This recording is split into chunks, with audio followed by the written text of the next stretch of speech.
Hallelujah, hallelujah. ಒಂದು ಚಿಕ್ಕ ಪ್ರಾರ್ಥನೆ ಮಾಡಿ ದೇವರ ವಾಕ್ಯವನ್ನು ನಾವು ಧ್ಯಾನ ಮಾಡೋಣ. ಕಣ್ಣುಗಳನ್ನು ಮುಚ್ಚಿ ವಿಶ್ವಾಸದಿಂದ ಪ್ರಾರ್ಥಿಸೋಣ. ಯೇಸುವೇ ಸ್ತೋತ್ರ, ಹಾಲೆಲೂಯ. ಪ್ರೀತಿಮಯ ತಂದೆಯಾದ ದೇವರೇ, ಈ ಒಂದು ಸಮಯಕ್ಕಾಗಿ ಸ್ತೋತ್ರ. ಇದುವರೆಗೂ ನೀವು ನಮ್ಮನ್ನು ನಡೆಸಿದ್ದೀರಿ, ನಿಮ್ಮ ನಡೆಸುವಿಕೆಗಾಗಿ ಸ್ತೋತ್ರ. ಈ 2 ದಿನಗಳು ನೀವು ನಮಗೆ ಕೊಟ್ಟ ಎಲ್ಲ ವಚನಗಳಿಗಾಗಿ ಸ್ತೋತ್ರ. ಆತ್ಮೀಕ ಅನುಭವಕ್ಕಾಗಿ ಸ್ತೋತ್ರ. ಸತ್ಯದ ಅರಿವಿಗಾಗಿ ಸ್ತೋತ್ರ. ಪರಿಶುದ್ಧಾತ್ಮರೇ, ನಮಗೆ ಬೇಕಾದಂತಹ ಜ್ಞಾನವನ್ನು ಇನ್ನೂ ಅಧಿಕವಾಗಿ ನಮ್ಮಲ್ಲಿ ತುಂಬಿಸಿರಿ. ಹೊಸ ಒಂದು ಜನ್ಮವನ್ನು ಪಡೆದುಕೊಳ್ಳಲು ನೀವು ನಮಗೆ ಸಹಾಯ ಮಾಡಿದ್ದೀರಿ. ಹೊಸ ಒಂದು ಜೀವನವನ್ನು ಜೀವಿಸಲು ಬೇಕಾದ ವಚನಗಳನ್ನು ನಮಗೆ ನೀಡಿರಿ. ಯೇಸು ನಾಮದಲ್ಲಿ ಪ್ರಾರ್ಥಿಸುತ್ತಿದ್ದೇವೆ.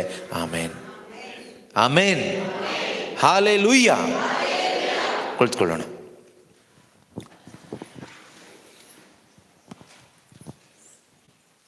Price the lord, hallelujah. ನೋಡಿ, ಒಂದು ಸತ್ತು ಹೋಗಿರುವ ಒಂದು ಮೀನು, ಸತ್ತು ಹೋಗಿರುವ ಒಂದು ಮೀನನ್ನು ನೀವು ನೀರಿಗೆ ಹಾಕಿದ್ರೆ ಅದು ಅಲ್ಲೇ ಇರುತ್ತೆ, ಎಲ್ಲೂ ಹೋಗೋದಿಲ್ಲ. ಎಲ್ಲಾದರೂ ಹೋಗುತ್ತಾ? ಚಡಪಡಿಸುತ್ತಾ? ಒದ್ದಾಡುತ್ತಾ? ಒದ್ದಾಡೋದಿಲ್ಲ. ಅದನ್ನು ಮೇಲೆ ದಡದ ಮೇಲೆ ಇಟ್ಟರೆ ಓಡೋಗುತ್ತಾ? ಚಡಪಡಿಸುತ್ತಾ? ಸತ್ತೋಗಿರೋ ಮೀನು ನೀರಲ್ಲಿಟ್ಟರು ದಡದಲ್ಲಿಟ್ಟರು ಅದಕ್ಕೇನು ಪ್ರಾಬ್ಲಮ್ ಇಲ್ಲ, ಎಲ್ಲಿ ಬೇಕಾದರೂ ಇರುತ್ತೆ. ಆದರೆ ಜೀವ ಇರುವ ಮೀನು ನೀರಲ್ಲಿದ್ದರೆ ಚೆನ್ನಾಗಿರುತ್ತೆ, ದಡದಲ್ಲಿಟ್ಟರೆ ಸತ್ತೋಗುತ್ತಾ? ಇಟ್ಟ ತಕ್ಷಣ ಸತ್ತೋಗ್ಬಿಡುತ್ತಾ? ಓದಾಡುತ್ತೆ. ಕೆಲವು ಮೀನುಗಳೆಲ್ಲ ಜೀವ ಎಷ್ಟಿರುತ್ತೆ ಅಂದರೆ ಮಾರ್ಕೆಟಿಗೆ ತಗೊಬಂದು ಮಾರ್ತಾ ಇರಲ್ಲ, ಅಲ್ಲೂ ಈಗ ಒದ್ದಾಡ್ತಾ ಇರುತ್ತೆ, ಇನ್ನೂ ಸತ್ತೋಗಿರೋದಿಲ್ಲ. ನೋಡಿದ್ದೀರಲ್ವಾ? ಮೀನುಗಳು ನೀರಲ್ಲಿದ್ದರೆ ಆರಾಮಾಗಿ ಇರುತ್ತೆ, ಹಾಯಾಗಿ ಈಜ್ಕೊಂಡಿರುತ್ತೆ. ಅದನ್ನೇ ದಡದ ಮೇಲೆ ಇಟ್ಟರೆ ಒದ್ದಾಡುತ್ತೆ, ಚಡಪಡಿಸುತ್ತೆ.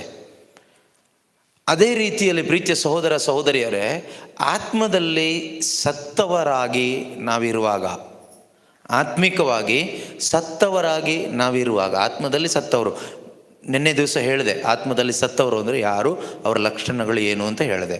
ಆತ್ಮದಲ್ಲಿ ಸತ್ತವರಾಗಿ ಇರುವಾಗ ಅವರು ಎಲ್ಲಿದ್ದರೂ ತೇಲ್ತಾ ಇರ್ತಾರೆ, ಸುಮ್ಮನೆ ಅಲ್ಲಿರ್ತಾರೆ, ಏನು ತೊಂದರೆ ಇಲ್ಲ. ಆದರೆ ಯಾವಾಗ ನಿಮಗೆ ನಿಜವಾಗಲೂ ಶುಭ ಸಂದೇಶವನ್ನು ಆಲಿಸಿ ವಿಶ್ವಾಸ ಇಟ್ಟು ಪವಿತ್ರಾತ್ಮರನ್ನ ಪಡ್ಕೊಂಡು ಆತ್ಮಿಕವಾಗಿ ಒಂದು ನೂತನ ಜನ್ಮವನ್ನು ನೀವು ದೇವರಿಂದ ಪಡ್ಕೊಳ್ತೀರೋ, ಒಂದು ನ್ಯೂ ಲೈಫ್, ಹೊಸ ಜನ್ಮ ನಿಮ್ಮ ಒಳಗಡೆ ಬಂದ ಮೇಲೆ ನಿಮಗೆ ಎಲ್ಲಿ ಬೇಕು ಅಲ್ಲೆಲ್ಲ ಇರೋಕ್ಕಾಗೋದಿಲ್ಲ. ನಿಮಗೋಸ್ಕರ ಒಂದು ವಾತಾವರಣ ಇದೆ, ಅಲ್ಲಿ ಮಾತ್ರ ಇರಲಿಕ್ಕಾಗತ್ತೆ. ಸತ್ತವ್ರ ಮಧ್ಯದಲ್ಲಿ ಬದುಕಲಿಕ್ಕೆ ಆಗೋದಿಲ್ಲ, ಚಡಪಡಿಸ್ತೀವಿ. ನಿಮ್ಗೆ ಆಗಿರ್ಬೋದು ಕೆಲವರಿಗೆ ಅನುಭವ. ನೀವು ಧ್ಯಾನಗಳಿಗೆ ಪ್ರಾರ್ಥನೆಗಳಿಗೆಲ್ಲ ಹೋಗಿ ಸತ್ಯವಚನಗಳನ್ನು ಕೇಳಿ ಗ್ರಹಿಸಿಕೊಂಡು ಪವಿತ್ರಾತ್ಮರನ್ನ ಪಡ್ಕೊಂಡು ಹೊಸ ಸೃಷ್ಟಿ ಆದಮೇಲೆ ನಿಮಗೆ ಕೆಲವೊಂದು ಪ್ರಾರ್ಥನಾ ತಂಡಗಳು ಗ್ರೂಪುಗಳೆಲ್ಲ ಇದೆ, ಸತ್ತವ್ರ ಥರದ್ದಿದೆ. ಅಲ್ಲಿ ಹೋಗಿ ನಮಗೆ ಪ್ರಾರ್ಥನೆ ಮಾಡೋಕ್ಕಾಗಲ್ಲ, ಚಡಪಡಿಸ್ತೀವಿ, ಒದ್ದಾಡ್ತೀವಿ. ಇನ್ನು ಸತ್ತಿರುವ ಕೆಲವು ಬೋಧನೆಗಳು ಇದೆ, ಅದರಲ್ಲಿ ಲೈಫ್ ಇರೋದಿಲ್ಲ, ಹೋಲಿ ಸ್ಪಿರಿಟ್ ಪವರ್ ಇಲ್ಲ, ಸುಮ್ಮನೆ ಜ್ಞಾನ ಬುದ್ಧಿ ಎಲ್ಲ ಇರುತ್ತೆ, ಅದು ಕೇಳಿಸ್ಕೊಳ್ಳಿಕ್ಕೂ ಆಗೋದಿಲ್ಲ. ನಾವು ಚಡಪಡಿಸ್ತೀವಿ, ಒದ್ದಾಡ್ತೀವಿ. ಮಾತ್ರ ಅಲ್ಲ, ಅದು ಧಾರ್ಮಿಕವಾಗಿದ್ದಾಯಿತು, ಪ್ರಾಪಂಚಿಕವಾಗಿ ಕೂಡ ನಮ್ಮ ಫ್ರೆಂಡ್ಸ್ ಆಗಲಿ ರಿಲೇಟಿವ್ಸ್ ಆಗಲಿ ಯಾರೇ ಆಗಿರಲಿ, ಅವರು ಲೌಕಿಕವಾಗಿ ಇರ್ತಾರೆ. ಆ ಸರ್ಕಲ್ ಒಳಗಡೆನೂ ನಮಗಿರ್ಲಿಕ್ಕಾಗೋದಿಲ್ಲ, ಅಲ್ಲೂ ಒದ್ದಾಡ್ತೀವಿ. ಅದು ಎಷ್ಟೇ ದೊಡ್ಡ ಫಂಕ್ಷನ್ ಆಗಲಿ, ಗ್ರ್ಯಾಂಡ್ ಫಂಕ್ಷನ್ ಆಗಲಿ, ನಮ್ಗಲ್ಲಿ ಹೋಗ್ಲಿಕ್ಕಾಗಲ್ಲ. ಹೋದರೂ ಒಂದು ವೇಳೆ ಇರ್ಲಿಕ್ಕಾಗಲ್ಲ, ಇದ್ದರೂ ನಮ್ಮ ಕೈಲಿ ನೆಮ್ಮದಿಯಾಗಿರ್ಲಿಕ್ಕಾಗೋದಿಲ್ಲ, ಚಡಪಡಿಸ್ತೀವಿ. ಯಾಕೆ ಅಂದರೆ ಹೊಸದಾಗಿ ಹುಟ್ಟಿದ ಒಬ್ಬ ದೇವರ ಮಗನಿಗೆ, ದೇವರ ಮಗಳಿಗೆ ಪವಿತ್ರಾತ್ಮ ಭರಿತವಾದ ಒಂದು ಸಭೆ, ಒಂದು ಗ್ರೂಪ್, ಒಂದು ಕುಟುಂಬ, ಒಂದು ವಾತಾವರಣ ಇರಲೇಬೇಕು. ಆ ವಾತಾವರಣದಲ್ಲಿ ಇದ್ದರೆ ಮಾತ್ರನೇ ಮೀನು ಚೆನ್ನಾಗಿ ಈಜುತ್ತೆ, ನೀವು ಆರಾಮಾಗಿ ಈಜಿ ಮುಂದಕ್ಕೆ ಹೋಗ್ತೀರಿ, ಚೆನ್ನಾಗಿರ್ತೀರಿ. ಅದಿಲ್ಲದೆ ನಿಮ್ಮನ್ನು ಎತ್ಕೊಂಡು ಹೋಗಿ ಬೇರೆ ಕಡೆ ಎಲ್ಲಾದರೂ ಇಟ್ಟರೆ ನಿಮಗೆ ಇರ್ಲಿಕ್ಕೆ ಆಗೋದಿಲ್ಲ, ಚಡಪಡಿಸುವಿಕೆ ಉಂಟಾಗ್ತದೆ, ಒದ್ದಾಟ ಒಳಗಡೆ, ಬೇಜಾರು, ಕೋಪ ಎಲ್ಲ ಆಗುತ್ತೆ. ಪ್ರೀತಿಯ ಸಹೋದರ ಸಹೋದರಿಯರೇ,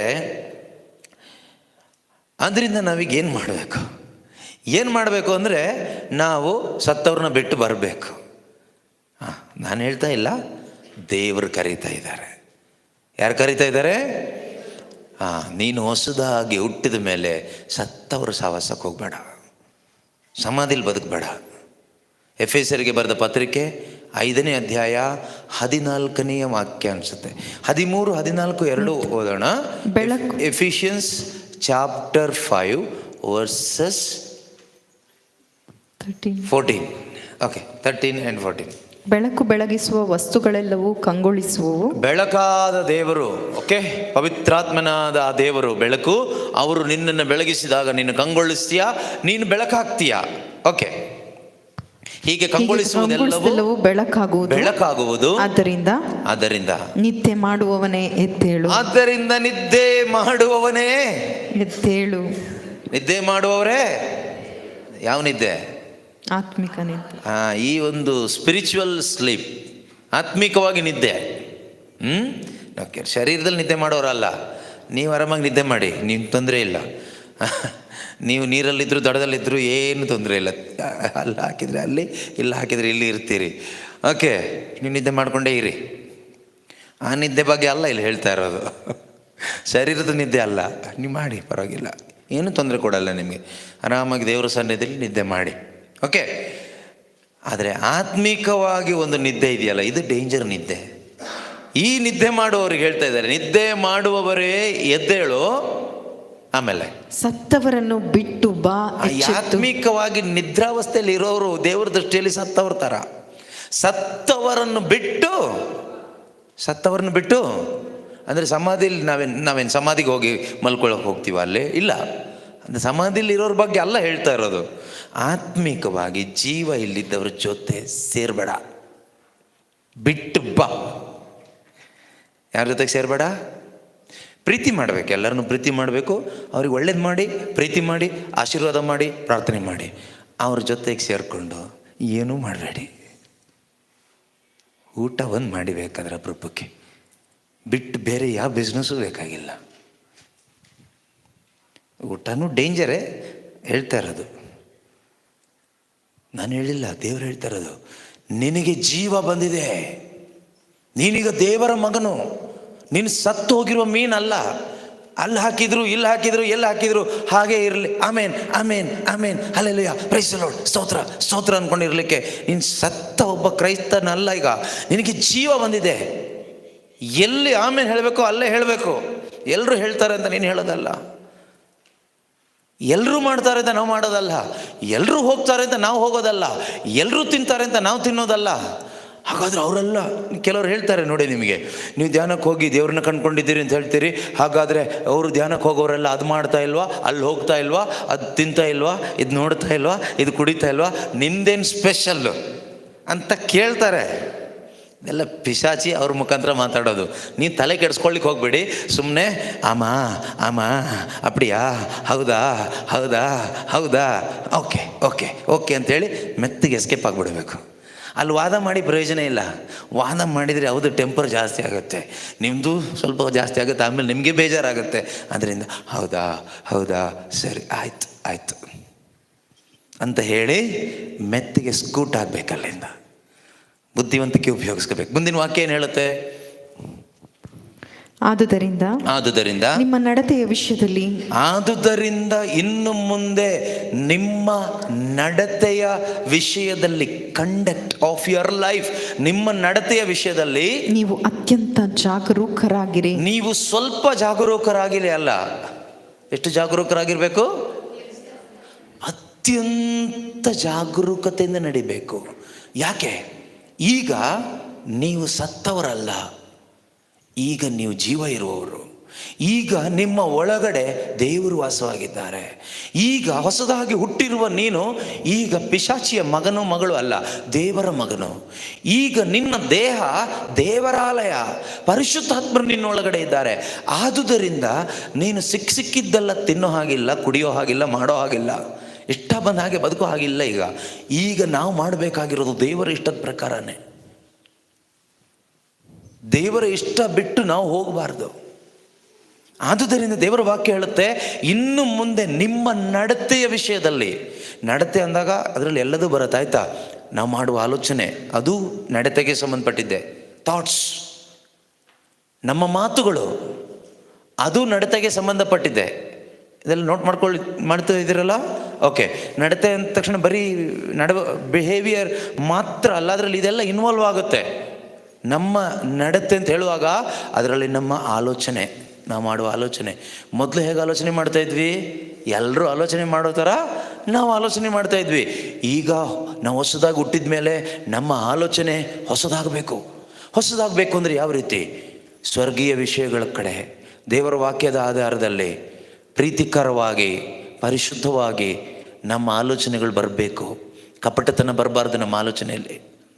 ಈಗ ನನಗೆ ಇವ್ರ ಬಗ್ಗೆ ಕೆಟ್ಟ ಅಭಿಪ್ರಾಯ ಇದ್ದು, ಸಿಸ್ಟರ್ ಚೆನ್ನಾಗಿದ್ದೀರಾ, ಊಟ ಆಯಿತಾ, ಬನ್ನಿ ಕೂತ್ಕೊಳ್ಳಿ ಅಂತ ಹೇಳ್ಬೋದು, ನಾಟಕ ಮಾಡ್ಬೋದು. ಆ ಥರ ಮಾಡಬಾರ್ದು. ನಮ್ಮ ನಡತೆಯ ವಿಷಯದಲ್ಲಿ ಅತ್ಯಂತ ಜಾಗರೂಕತೆ ನಾವು ವಹಿಸಬೇಕು. ಕಾರಣ ಏನು? ಈಗ ನಮ್ಮ ಒಳಗಡೆ ದೇವರಿದ್ದಾರೆ. ಆಗ ನಮ್ಮ ಒಳಗಡೆ ದೇವರಿರಲಿಲ್ಲ, ದೇವರು ಹೊರಗಡೆ ಇದ್ದರು. ಈಗ ನಿನ್ನ ಒಳಗಡೆ ದೇವರಿದ್ದಾರೆ. ನೀನು ದೇವರ ಆಲಯ, ಈಗ ಜೀವಂತ ದೇವರ ಮಂದಿರ. ಈಗ ಸತ್ತವ್ರ ಮಧ್ಯದಲ್ಲಿ ಅಲ್ಲ ನೀನು ಬದುಕ್ತಾ ಇರೋದು. ಸತ್ತವ್ರನ್ನ ಬಿಟ್ಟು ಬಾ ಅಂತ ದೇವರು ಕರೆದಿದ್ದಾರೆ. ಸತ್ತವರು ಅಂದರೆ ಆತ್ಮದಲ್ಲಿ ಸತ್ತವರು, ದೇವರ ಜೊತೆಗೆ ಸಂಬಂಧನೇ ಇಲ್ಲ.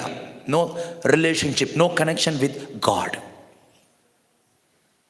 ಪ್ರೀತಿಯ ಸಹೋದರ ಸಹೋದರಿಯರೇ, ಸತ್ತವ್ರು ಎಲ್ಲಿರ್ತಾರೆ ಕೇಳಿದರೆ ಎಲ್ಲ ಕಡೆಗೂ ಇರ್ತಾರೆ. ಎಲ್ಲ ಕಡೆಗೂ ಇರ್ತಾರೆ. ಮನೆಗಳಲ್ಲಿರ್ತಾರೆ, ಕೆಲಸ ಮಾಡೋ ಜಾಗದಲ್ಲೂ ಇರ್ತಾರೆ, ಪ್ರೇಯರ್ ಗ್ರೂಪಲ್ಲೂ ಇರ್ತಾರೆ, ಎಲ್ಲ ಕಡೆಗಳಲ್ಲೂ ಇರ್ತಾರೆ. ಈ ಆತ್ಮದಲ್ಲಿ ಸತ್ತವರಾಗಿ ಅನೇಕರು ಇರ್ತಾರೆ. ದೇವರು ಹೇಳ್ತಾರೆ, ಬಿಟ್ಟು ಬಾ. ಅವ್ರನ್ನ ಬಿಟ್ಟು ಅವ್ರ ಜೊತೆ ನಿನ್ಗೇನು ಕೆಲಸ? ಸತ್ತವ್ರ ಜೊತೆಯಲ್ಲಿ ನಿನಗೆ ದೇವರ ಮಗ. ನಿನ್ನ ನಡವಳಿಕೆ ವಿಷಯದಲ್ಲಿ ಜಾಗರೂಕತೆ ವಹಿಸಬೇಕು. ಮಾಡುವ ಆಲೋಚನೆ, ಮಾತುಕತೆ ತುಂಬ ಮುಖ್ಯ. ಯಾಕೆಂದರೆ ಬೈಬಲ್ ಹೇಳುತ್ತೆ, ಜನನ ಮರಣದ ಶಕ್ತಿ ಎಲ್ಲಿದೆ? ಜನನ ಮರಣದ ಶಕ್ತಿ ನಮ್ಮ ನಾಲಿಗೆಯಲ್ಲಿದೆ. ಜ್ಞಾನೋಕ್ತಿ 18:21 ವಾಕ್ಯ ಓದೋದು ಬೇಡ, ಬೇಕಾದವರು ನೋಟ್ ಮಾಡ್ಕೊಳ್ಳಿ ಅಷ್ಟೇ. ನಮ್ಮ ನಾಲಿಗೆಯಲ್ಲಿ ಜನನ ಜೀವದ ಶಕ್ತಿ ಇದೆ, ಮರಣ ತರುವ ಶಕ್ತಿ ಇದೆ. ಆದ್ದರಿಂದ ಹೊಸದಾಗಿ ಹುಟ್ಟಿದ ನೀನು, ದೇವರ ಮಗನಾದ ನೀನು, ಮಗಳಾದ ನೀನು, ಇನ್ನು ಮುಂದೆ ಧ್ಯಾನ ಮುಗಿಸಿ ಮನೆಗೆ ಹೋದ್ಮೇಲೆ ನಿನ್ನ ನಡವಳಿಕೆ ಬಗ್ಗೆ ನೀನು ಎಚ್ಚರಿಕೆ ವಹಿಸಬೇಕು. ಓಕೆ.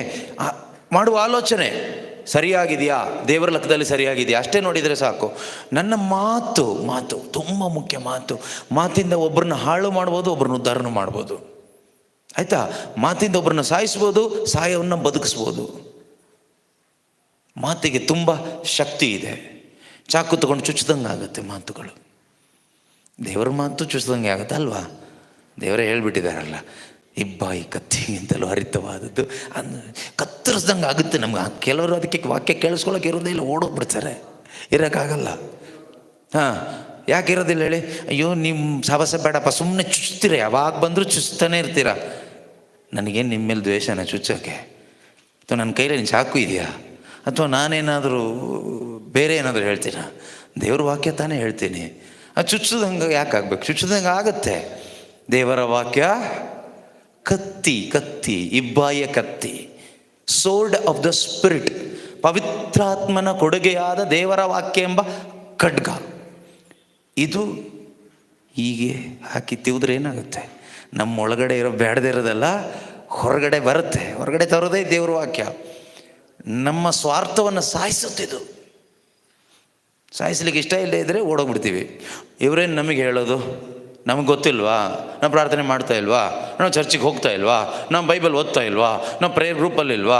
ನಾವು ಪ್ರಬೋಧನೆ ಮಾಡಲ್ವಾ? ನಾವು ದೊಡ್ಡ ಲೀಡರ್ ಅಲ್ವಾ? ಎಲ್ಲ ಹೇಳ್ತೀವಿ. ಪ್ರೀತಿಯ ಸಹೋದರ ಸಹೋದರಿಯರೇ, ಈ ದೇವರ ವಾಕ್ಯ ಎಲ್ಲರಿಗೂ ಬೇಕು. ನನಗೂ ಬೇಕು, ನಿಮಗೂ ಬೇಕು. ನನಗೆ ಹೆಚ್ಚು ಬೇಕು, ನಿಮ್ಗೆ ಸ್ವಲ್ಪ ಕಡಿಮೆ ಸಾಕೇನು, ನನಗೆ ಜಾಸ್ತಿ ಬೇಕು. ಪ್ರೀತಿಯ ಸಹೋದರ ಸಹೋದರಿಯರೇ, ನಮ್ಮ ಮಾತಿನ ವಿಷಯದಲ್ಲಿ ಜಾಗರೂಕತೆ ವಹಿಸಬೇಕು. ಕೆಲವು ಟೈಮ್ ನಾವು ಯಾವ ರೀತಿ ಮಾತಾಡ್ತೀವಿ ಅಂದರೆ, ಇವರಿಗೆ ಬೇಜಾರಾಗಬಾರ್ದು ಅಂತ ಮಾತಾಡ್ತೀವಿ. ಅದು ಪಕ್ಕ ವಂಚನೆ ಮಾತು. ಇವ್ರಿಗೆ ಬೇಜಾರು ಆಗಬಾರ್ದು ಅಂತ ನೀನು ಯೋಚನೆ ಮಾಡೋದು ಬೇಡ. ಇವ್ರ ಮೇಲೆ ನಿನಗೆ ದ್ವೇಷನೇ ಇಲ್ಲ ಅಂದಮೇಲೆ ನೇರವಾಗಿ ಮಾತಾಡ್ಬೋದಲ್ವ. ಮಾತಲ್ಲಿ ಬೈಬಲ್ ಹೇಳುತ್ತೆ, ಹೌದಾದರೆ ಹೌದು ಅಂತ ಹೇಳು, ಇಲ್ಲವಾದರೆ ಇಲ್ಲ ಅಂತ ಹೇಳು. ಅದಕ್ಕಿಂತಲೂ ಮಿಗಿಲಾದದ್ದು ಪಿಶಾಚಿಯಿಂದ ಪ್ರೇರಿತವಾದದ್ದು. Don't compromise with your words. Speak in the presence of God. ಮಾತಾಡೋದು ಹೌದಾದರೆ ಹೌದು ಅಂತ ಹೇಳಿ, ಇಲ್ಲಾಂದ್ರೆ ಇಲ್ಲ ಅಂತ ಹೇಳಿ. ಈಗ ನಾನೇನಾದರೂ ತಪ್ಪು ಮಾಡ್ತಾ ಇದ್ರೆ ನೀವು ಹೇಳಬೇಕು, ನೀನು ಮಾಡ್ತಾ ಇರೋದು ತಪ್ಪು ಅಂತ. ಸರಿ ಮಾಡ್ತಾ ಇದ್ರೆ ಹೇಳದೇ ಇದ್ರೂ ಪರವಾಗಿಲ್ಲ. ಸರಿ ಮಾಡುವಾಗ ನೀವು ಮಾಡ್ತಾ ಇರೋದು ಸರಿ ಇಲ್ಲ ಅಂತ ಹೇಳಿದರೆ ಅದು ತಪ್ಪೇ. ಆದರೆ ಇವತ್ತೇನು ಮಾಡ್ತೀವಿ ನಾವು? ಮನುಷ್ಯರನ್ನು ಮೆಚ್ಚೋದಕ್ಕೆ ಬೇಜಾರಾಗುತ್ತೆ ಅಂತ ಅಂದ್ಕೊಂಡು, ನೀವು ಸರಿ, ನೀನು ಮಾಡ್ತಾ ಇರೋದೆಲ್ಲ ಸರಿ, ಪರವಾಗಿಲ್ಲ, ಮಾಡು ಮಾಡು. ಪ್ರೀತಿಯ ಸಹೋದರ ಸಹೋದರಿಯರೇ, ನಮ್ಮ ಮಾತುಗಳು ಇಂದು ಚೇಂಜ್ ಆಗಬೇಕು. ನೋಡಿ, ಮಾತು ನಮ್ಮದು ಸರಿಯಾಗಿ ಮಾತಾಡೋದನ್ನು ಟ್ಯೂನ್ ಮಾಡಿಕೊಂಡ್ರೆ ನಮ್ಮ ಲೈಫೇ ಟ್ಯೂನ್ ಆಗುತ್ತೆ. ಅದರಿಂದನೇ ಸತ್ತವ್ರ ಜೊತೆಗಿದ್ದರೂ ಸತ್ತವ್ರ ಮಾತೇ ಬರೋದು. ಈ ಚಾಡಿ ಹೇಳೋರ ಜೊತೆಗೆ ನೀವು ಸೇರ್ಕೊಬಿಟ್ರೆ, ನೀವು ಚಾಡಿ ಕೇಳಿ ಕೇಳಿ ನೀವು ದೊಡ್ಡ ಚಾಡಿ ಹೇಳೋರಾಗ್ತೀರಿ. ಅರ್ಥ ಆಗ್ತಿದೆಯಾ? ಈ ಕಂಪ್ಲೇಂಟ್ ಹೇಳೋರು, ಗೊಣಗುಟ್ಟೋರು ಅಂಥವ್ರ ಜೊತೆಗೆ ನೀವು ಸೇರಿಕೊಂಡ್ರೆ ನೀವು ಅದನ್ನು ಕೇಳಿ ಕೇಳಿ ಕೇಳಿ ನೀವು ಅದನ್ನೇ ಮಾಡ್ತೀರಿ. ಅದಕ್ಕೆ ಆ ರೀತಿ ಆತ್ಮದಲ್ಲಿ ಸತ್ತವ್ರ ಥರ ಮಾತನಾಡುವವ್ರನ್ನ ಬಿಟ್ಟು, ಈ ಸತ್ತ ಮಾತನ್ನು ಮಾತಾಡೋರನ್ನ ಬಿಟ್ಟು ಬಾ, ಅವ್ರನ್ನ ಕಟ್ಕೊಂಡು ನಿನಗೆ ಏನಾಗಬೇಕಾಗಿದೆ? ಹೌದಲ್ವೋ? ನನಗೆ ನಿಮ್ಮನ್ನು ಕಟ್ಕೊಂಡು ಏನಾಗಬೇಕಾಗಿದೆ? ಏನೂ ಇಲ್ಲ. ನಿಮ್ಮನ್ನು ಪ್ರೀತಿ ಮಾಡಬೇಕಷ್ಟೆ, ನಿಮ್ಗೆ ಒಳ್ಳೇದು ಮಾಡಬೇಕಷ್ಟೆ. ಅದೆಲ್ಲ ಬೇರೆ ಏನಾಗಬೇಕಾಗಿದೆ ಅಲ್ವಾ? ಸೊ ಯಾವಾಗ ನಾವು ನಿಜವಾಗಲೂ ಈ ಒಂದು ಸತ್ಯದ ಅರಿವಿಲ್ಲದೆ ಬದುಕ್ತೀವೋ ಹಾಳಾಗೋಗ್ತೀವಿ. ಈ ಸತ್ಯದ ಅರಿವಲ್ಲಿ ಬದುಕಬೇಕು. ನಮ್ಮ ಉದ್ದೇಶ ಇಲ್ಲ ಇವ್ರಿಗೆ ಬೇಜಾರು ಮಾಡಬಾರ್ದು, ಇವ್ರಿಗೆ ಬೇಜಾರು ಮಾಡಬಾರ್ದು, ಆ ಥರ ಏನಿಲ್ಲ. ಅಥವಾ ಬೇಜಾರು ಮಾಡಬೇಕು ಅನ್ನೋ ಉದ್ದೇಶ ಏನಿಲ್ಲ. ಇವ್ರು ಸರಿ ಇಲ್ಲ, ಅವ್ರು ಸರಿ ಇಲ್ಲ, ಏನಿಲ್ಲ. ನಾನು ಸರಿಯಾಗಬೇಕಷ್ಟೇ. ಇಲ್ಲಿ ಉದ್ದೇಶ ಇಷ್ಟೇ, ನಾನು ಇನ್ನೂ ಸರಿಯಾಗಬೇಕು, ನಾನು ಇನ್ನೂ ಸರಿಯಾಗಬೇಕು. ಈಗ ನೀವು ಕೇಳ್ಬೋದು, ನೀವು ಯಾಕೆ ನಮ್ಮ ಜೊತೆಗೆ ಬರ್ತಾ ಇಲ್ಲ, ಅವತ್ತೆಲ್ಲ ಬರ್ತಾ ಇದ್ದೀರಲ್ಲ ಅಂತ. ಈಗ ನೀವು ಸರಿ ಇಲ್ಲ ಅಂತ ಅಲ್ಲ ನಾನು ಬರದೇ ಇರೋದು, ನಾನು ಸರಿ ಆಗಲಿಕ್ಕೆ. ಜನಕ್ಕೆ ಅರ್ಥ ಆಗೋದಿಲ್ಲ. ನೀವೇನು ತಿಳ್ಕೊಳ್ತೀರಿ? ನೀವು ಅವತ್ತೆಲ್ಲ ಬರ್ತಾ ಇದ್ರಿ, ನಮ್ಮ ಮನೆಗೆ ಅಜ್ಜಿ ಹೇಳ್ತಾರೆ, ಅವತ್ತೆಲ್ಲ ಬರ್ತಾ ಇದ್ರಿ, ಹರಟೆ ಹೊಡಿತಾ ಇದ್ರಿ ಗಂಟೆಗಟ್ಟಲೆ, ಈಗ ಬರ್ತಾ ಇಲ್ಲ.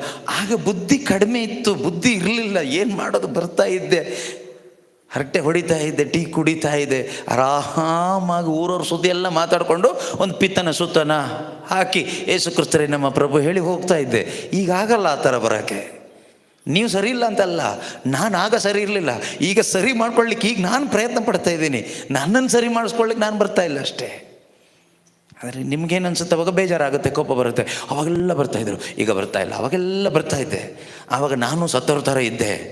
ಆದರೆ ಈಗ ಸ್ವಲ್ಪ ಸ್ವಲ್ಪ ಜೀವ ಬರ್ತಾ ಇದೆ, ಅದರಿಂದ ಬದುಕಬೇಕೀಗ. ದೇವರ ವಾಕ್ಯ ಹೇಳುತ್ತಲ್ವ, ನಿಮ್ಮ ನಡತೆಯ ವಿಷಯದಲ್ಲಿ ಅತ್ಯಂತ ಅತ್ಯಂತ ಅತ್ಯಂತ ಜಾಗರೂಕರಾಗಿರಿ.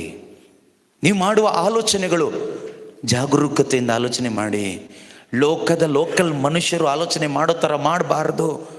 ದೇವರ ಮಕ್ಕಳು ಆಲೋಚನೆ ಮಾಡೋ ಥರ ಸ್ವರ್ಗೀಯ ವಿಷಯಗಳಲ್ಲಿ ನಾವು ಆಲೋಚನೆ ಮಾಡಬೇಕು. ದೇವರ ವಾಕ್ಯದ ಆಧಾರದಲ್ಲಿರಬೇಕು ನಾವು ಮಾಡುವ ಆಲೋಚನೆಗಳು. ಪ್ರೀತಿಕರವಾಗಿರಬೇಕು, ಮನೋಹರವಾಗಿರಬೇಕು, ಸತ್ಯದಿಂದ ಕೂಡಿರಬೇಕು, ಅದರಲ್ಲಿ ಪ್ರಾಮಾಣಿಕತೆ ಇರಬೇಕು, ಅದರಲ್ಲಿ ಸಂಯಮ ಇರಬೇಕು. ನಾವು ಮಾಡುವ ಆಲೋಚನೆಯಲ್ಲಿ ಕಪಟತನ ಬರದ ಆಲೋಚನೆಗಳು ಮಾಡಬೇಕು. ಮಾತುಗಳು ಮತ್ತು ನಮ್ಮ ಕ್ರಿಯೆಗಳು, ನಾವು ಮಾಡುವಂತಹ ಕಾರ್ಯಗಳು, ಮೊದಲು ನಮ್ಮ ಶರೀರ ಏನು ಹೇಳ್ತಾ ಇತ್ತೋ ಅದೆಲ್ಲವನ್ನು ನಾವು ಮಾಡ್ತಾಯಿದ್ವಿ. ಆದರೆ ಈಗ ನಮ್ಮ ಶರೀರ ದೇವರ ಆಲಯ ಆಗಿರೋದ್ರಿಂದ ದೇವರಿಗೆ ಇಷ್ಟ ಇಲ್ಲದೆ ಇರುವಂಥದ್ದು ನಾವು ಮಾಡಬಾರ್ದು. ಈ ಶರೀರದಿಂದ, ಶರೀರ ಅಂತ ಹೇಳುವಾಗ ಎಲ್ಲ ಅಂಗಾಂಗಗಳು ಬರುತ್ತೆ. ನಮ್ಮ ಕಣ್ಣು ಮುಖ್ಯವಾಗಿ, ಓಕೆ, ಮುಖ್ಯವಾಗಿ ನಮ್ಮ ಕಣ್ಣು. ಈ ಕಣ್ಣು ತುಂಬ ಡೇಂಜರ್. ಈ ಕಣ್ಣಿಂದ ನಾವು ನೋಡ್ತೀವಿ. ಈಗ ನೋಡಿ, ಏದೇನ್ ತೋಟದಲ್ಲಿ ಮೊದಲು ಅವಳು ಪಾಪ ಮಾಡಿದ್ದು ಮುಖ್ಯವಾಗಿ ಒಂದು ಕಿವಿ, ಕಣ್ಣು, ಬಾಯಿ ಎಲ್ಲ ಸೇರ್ತು. ಅದರಲ್ಲೂ ಕಣ್ಣು ಎಷ್ಟು ಇಂಪಾರ್ಟೆಂಟ್ ಅಂದರೆ, ಅವಳು ನೋಡ್ತಾಳೆ ಹಣ್ಣನ್ನು. ನೋಡುವಾಗ ನೋಡಿ ನೋಡಿ ನೋಡಿ ನೋಡಿ ಆ ಹಣ್ಣು ಅವಳಿಗೆ ಮನಸ್ಸಿಗೆ ಇಷ್ಟ ಆಗೋಯ್ತು, ಕಿತ್ಕೊಂಡು ತಿಂದಳು. ದೇವರ ಸಂಬಂಧದಿಂದ ಹೊರಗೆ ಹೋದ್ಲು. ಇವತ್ತು ಕೂಡ ನಾವು ಈ ಕಣ್ಣಿನ ಕಾಮುಕತೆಗೆ ಒಳಗಾಗ್ತಾನೇ ಇರ್ತೀವಿ ಈ ಪ್ರಪಂಚದಲ್ಲಿ. ಕಣ್ಣಿನ ಕಾಮುಕತೆ ಅಂತ ಹೇಳುವಾಗ ಕೆಲವು ಒಂದು ಸ್ತ್ರೀ ಪುರುಷ ನೋಡುವಾಗ ಪರಸ್ಪರ ಆ ಆಪೋಸಿಟ್ ಸೆಕ್ಸ್ ಅಟ್ರಾಕ್ಷನ್ ಅದು ಮಾತ್ರ ಅಲ್ಲ, ಅದು ಕಾಮುಕತೆನೇ. ನೀನು ನೋಡೋದು ಮನಸ್ಸೇ ಸರಿ ಇಲ್ಲ ಅಂದಮೇಲೆ ಇನ್ನು ಕಣ್ಣು ಎಲ್ಲಿಂದ ಸರಿ ಆಗುತ್ತೆ ಅಲ್ವಾ? ಸೊ ಅದು ಮಾತ್ರ ಅಲ್ಲ, ಇವತ್ತಿನ ಪ್ರಪಂಚದಲ್ಲಿ ಹೀಗೆ ನೋಡುವಾಗ ಒಲ್ಲೊಂದು ಮನೆ ಕಾಣ್ತಾ ಇದೆ, ಎಷ್ಟು ಚೆನ್ನಾಗಿದೆಯಲ್ಲ ಮನೆ, ಆಸೆ ಬಂತು. ಮತ್ತೆ ಮತ್ತೆ ಅದನ್ನೇ ನೋಡುವಾಗ ಆಸೆ ಇಲ್ಲಿ ತುಂಬಿಕೊಳ್ಳುತ್ತೆ, ಇಲ್ಲಿ ದುರಿಚ್ಛೆ ಗರ್ಭ ಧರಿಸುತ್ತೆ. ಅದಾದಮೇಲೆ ನಮಗೆಷ್ಟು ಕಷ್ಟ ಆದರೂ ಪರವಾಗಿಲ್ಲ, ಸಾಲ ಆದರೂ ಪರವಾಗಿಲ್ಲ, ನಾವು ಕಟ್ಟಲೇಬೇಕು, ಕಟ್ತೀವಿ ಮನೆ. ಕಣ್ಣಿನ ಕಾಮುಕತನಕ್ಕೆ ಒಳಗಾಗಿ ಕಟ್ಟಿರೋದು, ಲಸ್ಟ್ ಆಫ್ ದ ಐಸ್. ಅವ್ರ ಥರ ಒಡವೆ, ಅವ್ರ ಥರ ಕಾರು, ಅವ್ರ ಥರ ಸೀರೆ, ಅವ್ರ ಥರ ಗ್ರ್ಯಾಂಡಾಗಿ ಮದುವೆ ಮಾಡಬೇಕು.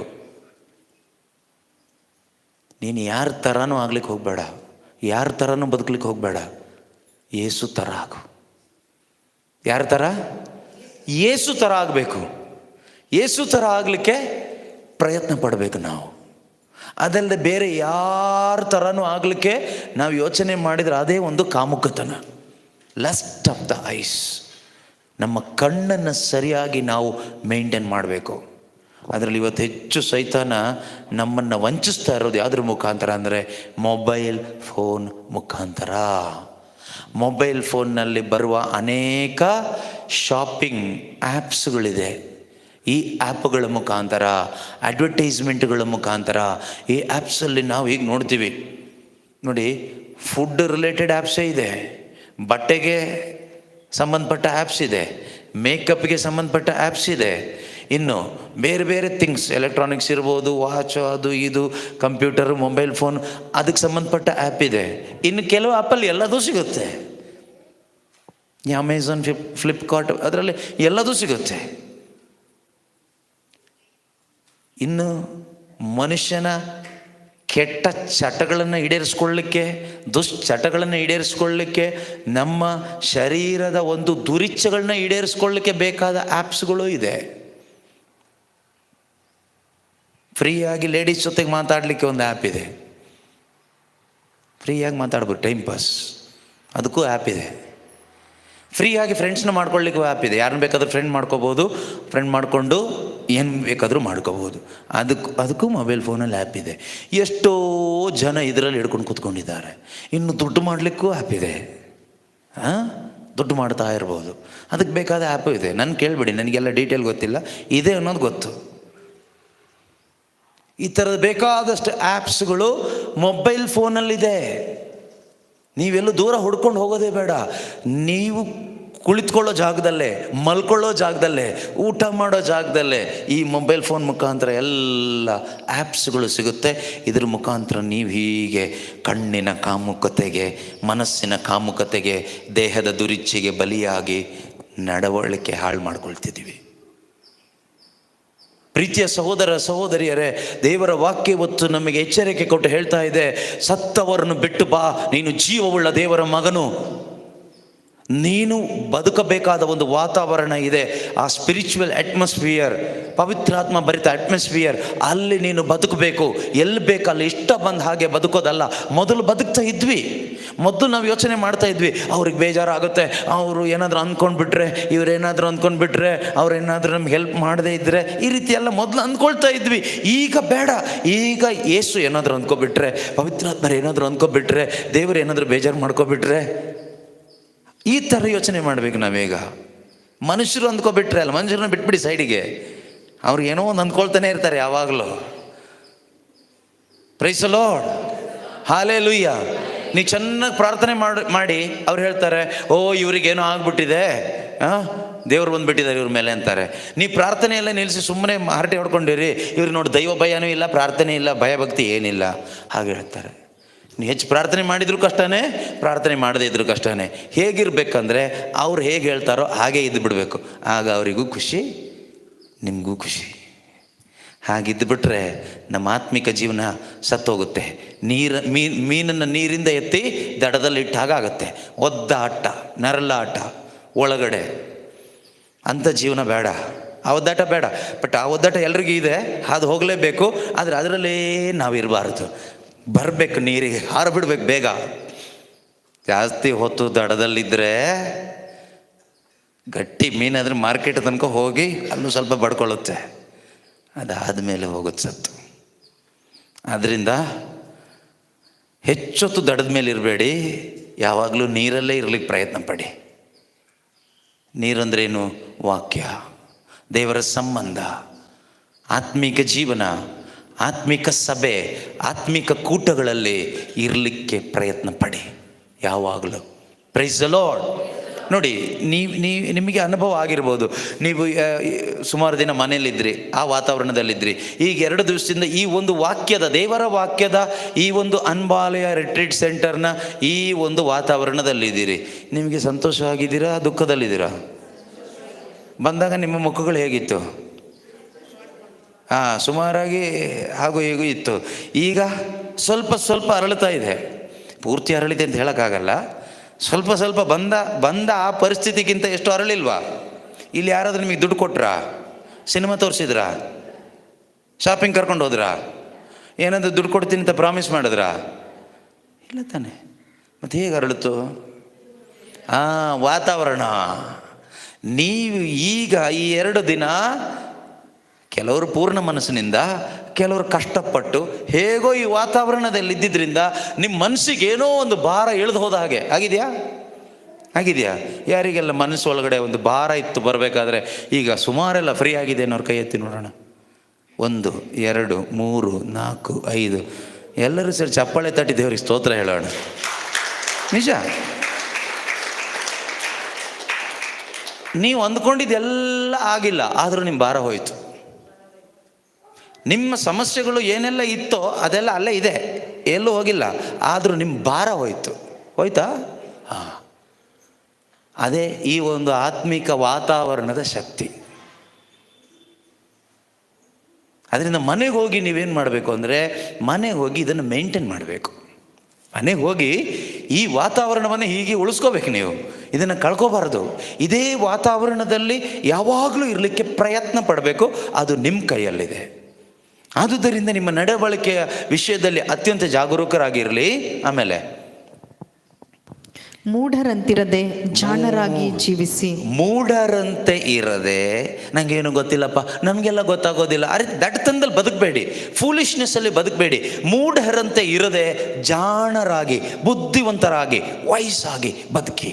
ಯೇಸು ಸ್ವಾಮಿಯ ವಾಕ್ಯದ ಪ್ರಕಾರ, ದೇವರ ಪ್ರಕಾರ ಮೂಢರು ಅಂದರೆ ಯಾರು ಗೊತ್ತಾ? ಮೂಢರು ಅಂದರೆ ವಾಕ್ಯ ಕೇಳಿಸ್ಕೊಂಡ್ರಿ, ಮನೆಗೆ ಹೋದ್ರಿ, ವಾಕ್ಯ ಅನುಸರಿಸೋದೇ ಇಲ್ಲ, ನಿಮ್ಮದೇ ದಾರಿಲಿ ಹೋಗ್ಬಿಟ್ರಿ, ಮೂಢರು. ಯೇಸು ಸ್ವಾಮಿ ಪ್ರಕಾರ ಬುದ್ಧಿವಂತರು ಯಾರು ಅಂದರೆ, ವಾಕ್ಯ ಕೇಳಿಸ್ಕೊಂಡ್ರಿ, ಮನೆಗೆ ಹೋದ್ರಿ, ಅದ್ರ ಪ್ರಕಾರ ಬದುಕಿದ್ರಿ, ಬುದ್ಧಿವಂತರು. ಮತ್ತಾಯನ ಶುಭ ಸಂದೇಶ 7ನೇ ಅಧ್ಯಾಯದಲ್ಲಿ 24, 25, 26ನೇ ವಾಕ್ಯ. ಈಗ ಓದೋದು ಬೇಡ, ನೋಟ್ ಮಾಡ್ಕೊಳ್ಳಿ ಬೇಕಾದರೆ. ದೇವರ ಪ್ರಕಾರ, ಯೇಸು ಸ್ವಾಮಿ ಪ್ರಕಾರ ಈಗ ಓದಿದ ವಾಕ್ಯ ಏನು?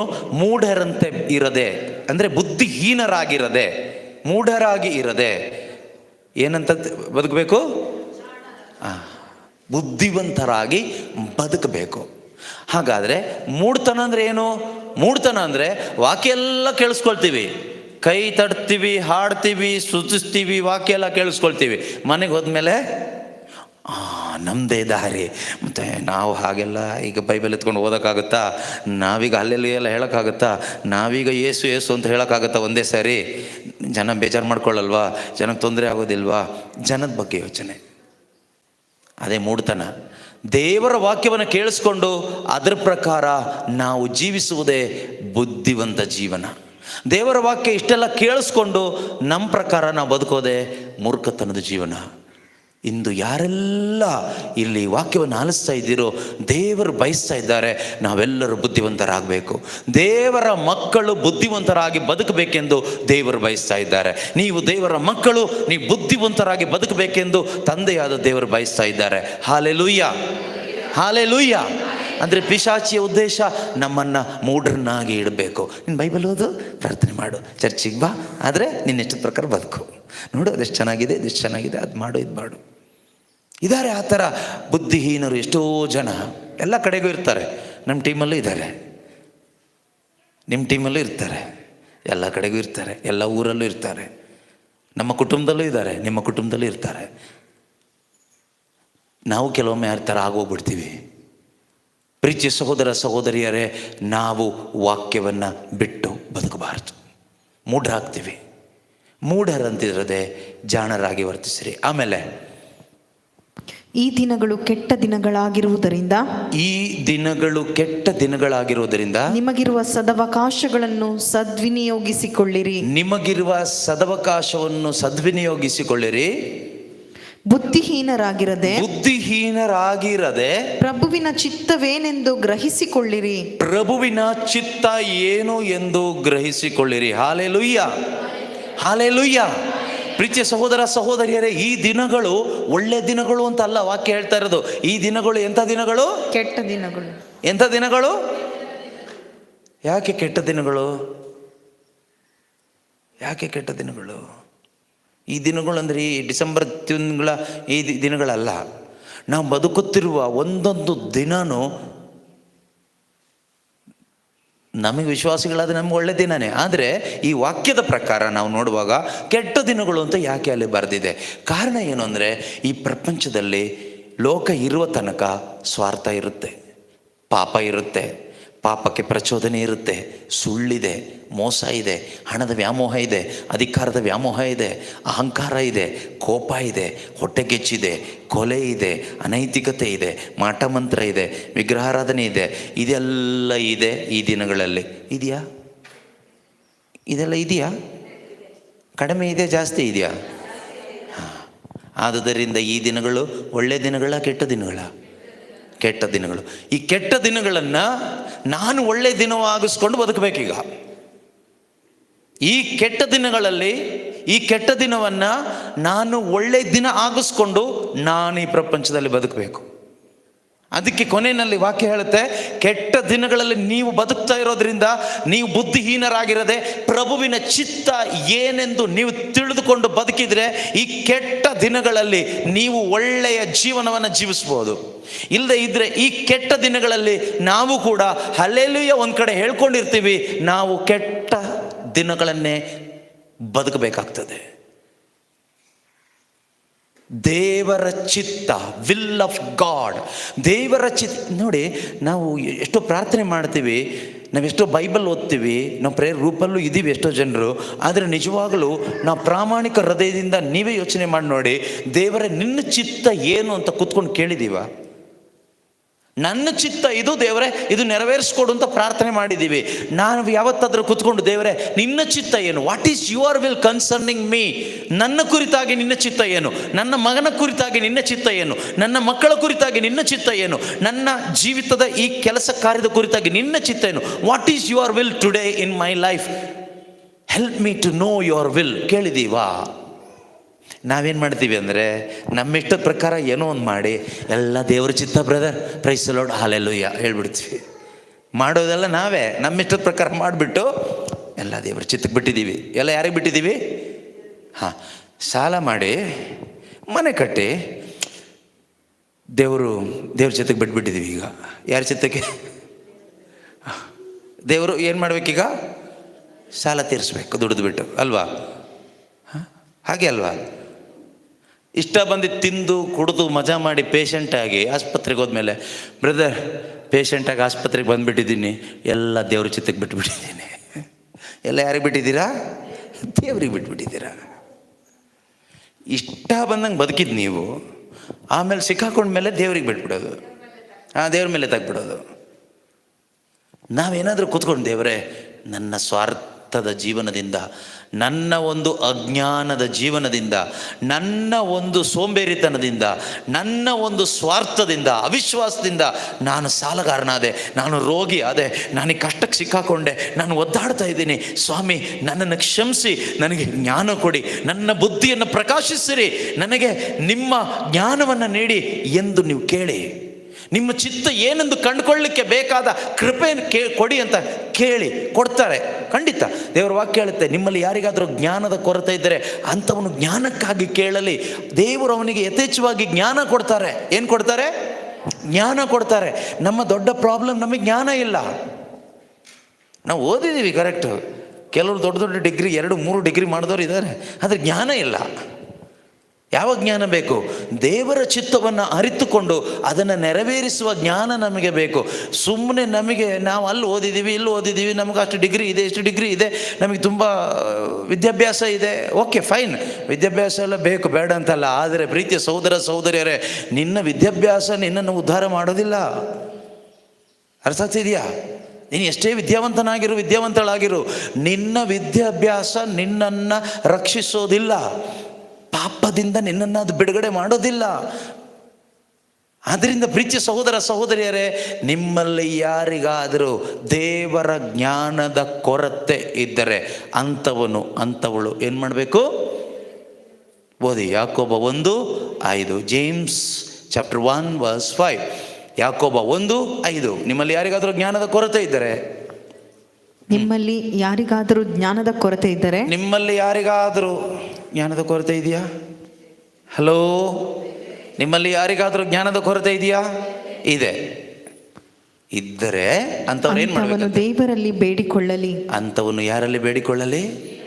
ಪ್ರಬೋಧನೆ ಮಾಡೋ ಬ್ರದರ್ಸ್ ಹತ್ರ ಬೇಡ್ಕೊಳ್ಳಿ ಅಲ್ವಾ? ಬ್ರದರ್ಸ್ ಹತ್ರ ಬೇಡ್ಕೊಂಡ್ರೆ ಏನೂ ಸಿಗಲ್ಲ, ಬೇಡ್ಕೊಳಕ್ಕೆ ಹೋಗಬೇಡಿ ಆಯಿತಾ? ಅವರಿಗೆ ಜ್ಞಾನದ ಕೊರತೆ ಇದೆ. ಈಗ ನಾನೇ ದೇವ್ರು ಹಿಡ್ಕೊಂಡಿದ್ದೀನಿ, ದೇವರೇ ಜ್ಞಾನ ಕೊಡಿ ಅಂತ. ನೀವು ಬಂದು ನನ್ನ ಹಿಡ್ಕೊಂಡ್ರೆ ನನಗೇನು ಸಿಗುತ್ತೆ? ನಿಮ್ಗೇನು ಸಿಗುತ್ತೆ? ನಿಮ್ಗೇನೂ ಸಿಗೋದಿಲ್ಲ. ಅದರಿಂದ ನೀವು ಯಾರನ್ನ ಹಿಡ್ಕೋಬೇಕು? ನಾನು ಯಾರನ್ನ ಹಿಡ್ಕೊಂಡಿದ್ದೀನೋ ಅವ್ರನ್ನ ನೀವು ಹಿಡ್ಕೋಬೇಕು. ನಾನು ಯೇಸುನ ಹಿಡ್ಕೊಂಡಿದ್ದೀನಿ. ಸೊ ನಿಮಗೂ ಮನಸ್ಸಿದ್ರೆ ಯೇಸುನ ಹಿಡ್ಕೋಬೋದು. ಹಿಡ್ಕೊಂಡ್ರೆ ಏನು ಸಿಗುತ್ತೆ? ಜ್ಞಾನ ಸಿಗುತ್ತೆ. Praise the lord. ನೋಡಿ, ಜ್ಞಾನದ ಕೊರತೆ ಇದ್ದರೆ ಅಂಥವನ್ನು ದೇವರಲ್ಲಿ ಬೇಡಿಕೊಳ್ಳಲಿ. ಅಂಥವನ್ನು ದೇವರಲ್ಲಿ ಬೇಡಿಕೊಳ್ಳಲಿ. ಯಾರನ್ನೂ ತಿರಸ್ಕರಿಸದೆ ಎಲ್ಲರಿಗೂ ಯಥೇಚ್ಛವಾಗಿ ನೀಡುವ ದೇವರು, ಜ್ಞಾನವನ್ನು ನೀಡುವ ದೇವರು ಅವನಿಗೆ ಜ್ಞಾನವನ್ನು ದಯಪಾಲಿಸುತ್ತಾರೆ. ಅವಳಿಗೆ ಏನನ್ನು ದಯಪಾಲಿಸ್ತಾರೆ? ಇವತ್ತಿನ ಮಕ್ಕಳಿಗೆ ಏನಿಲ್ಲ? ಜ್ಞಾನ ಇಲ್ಲ.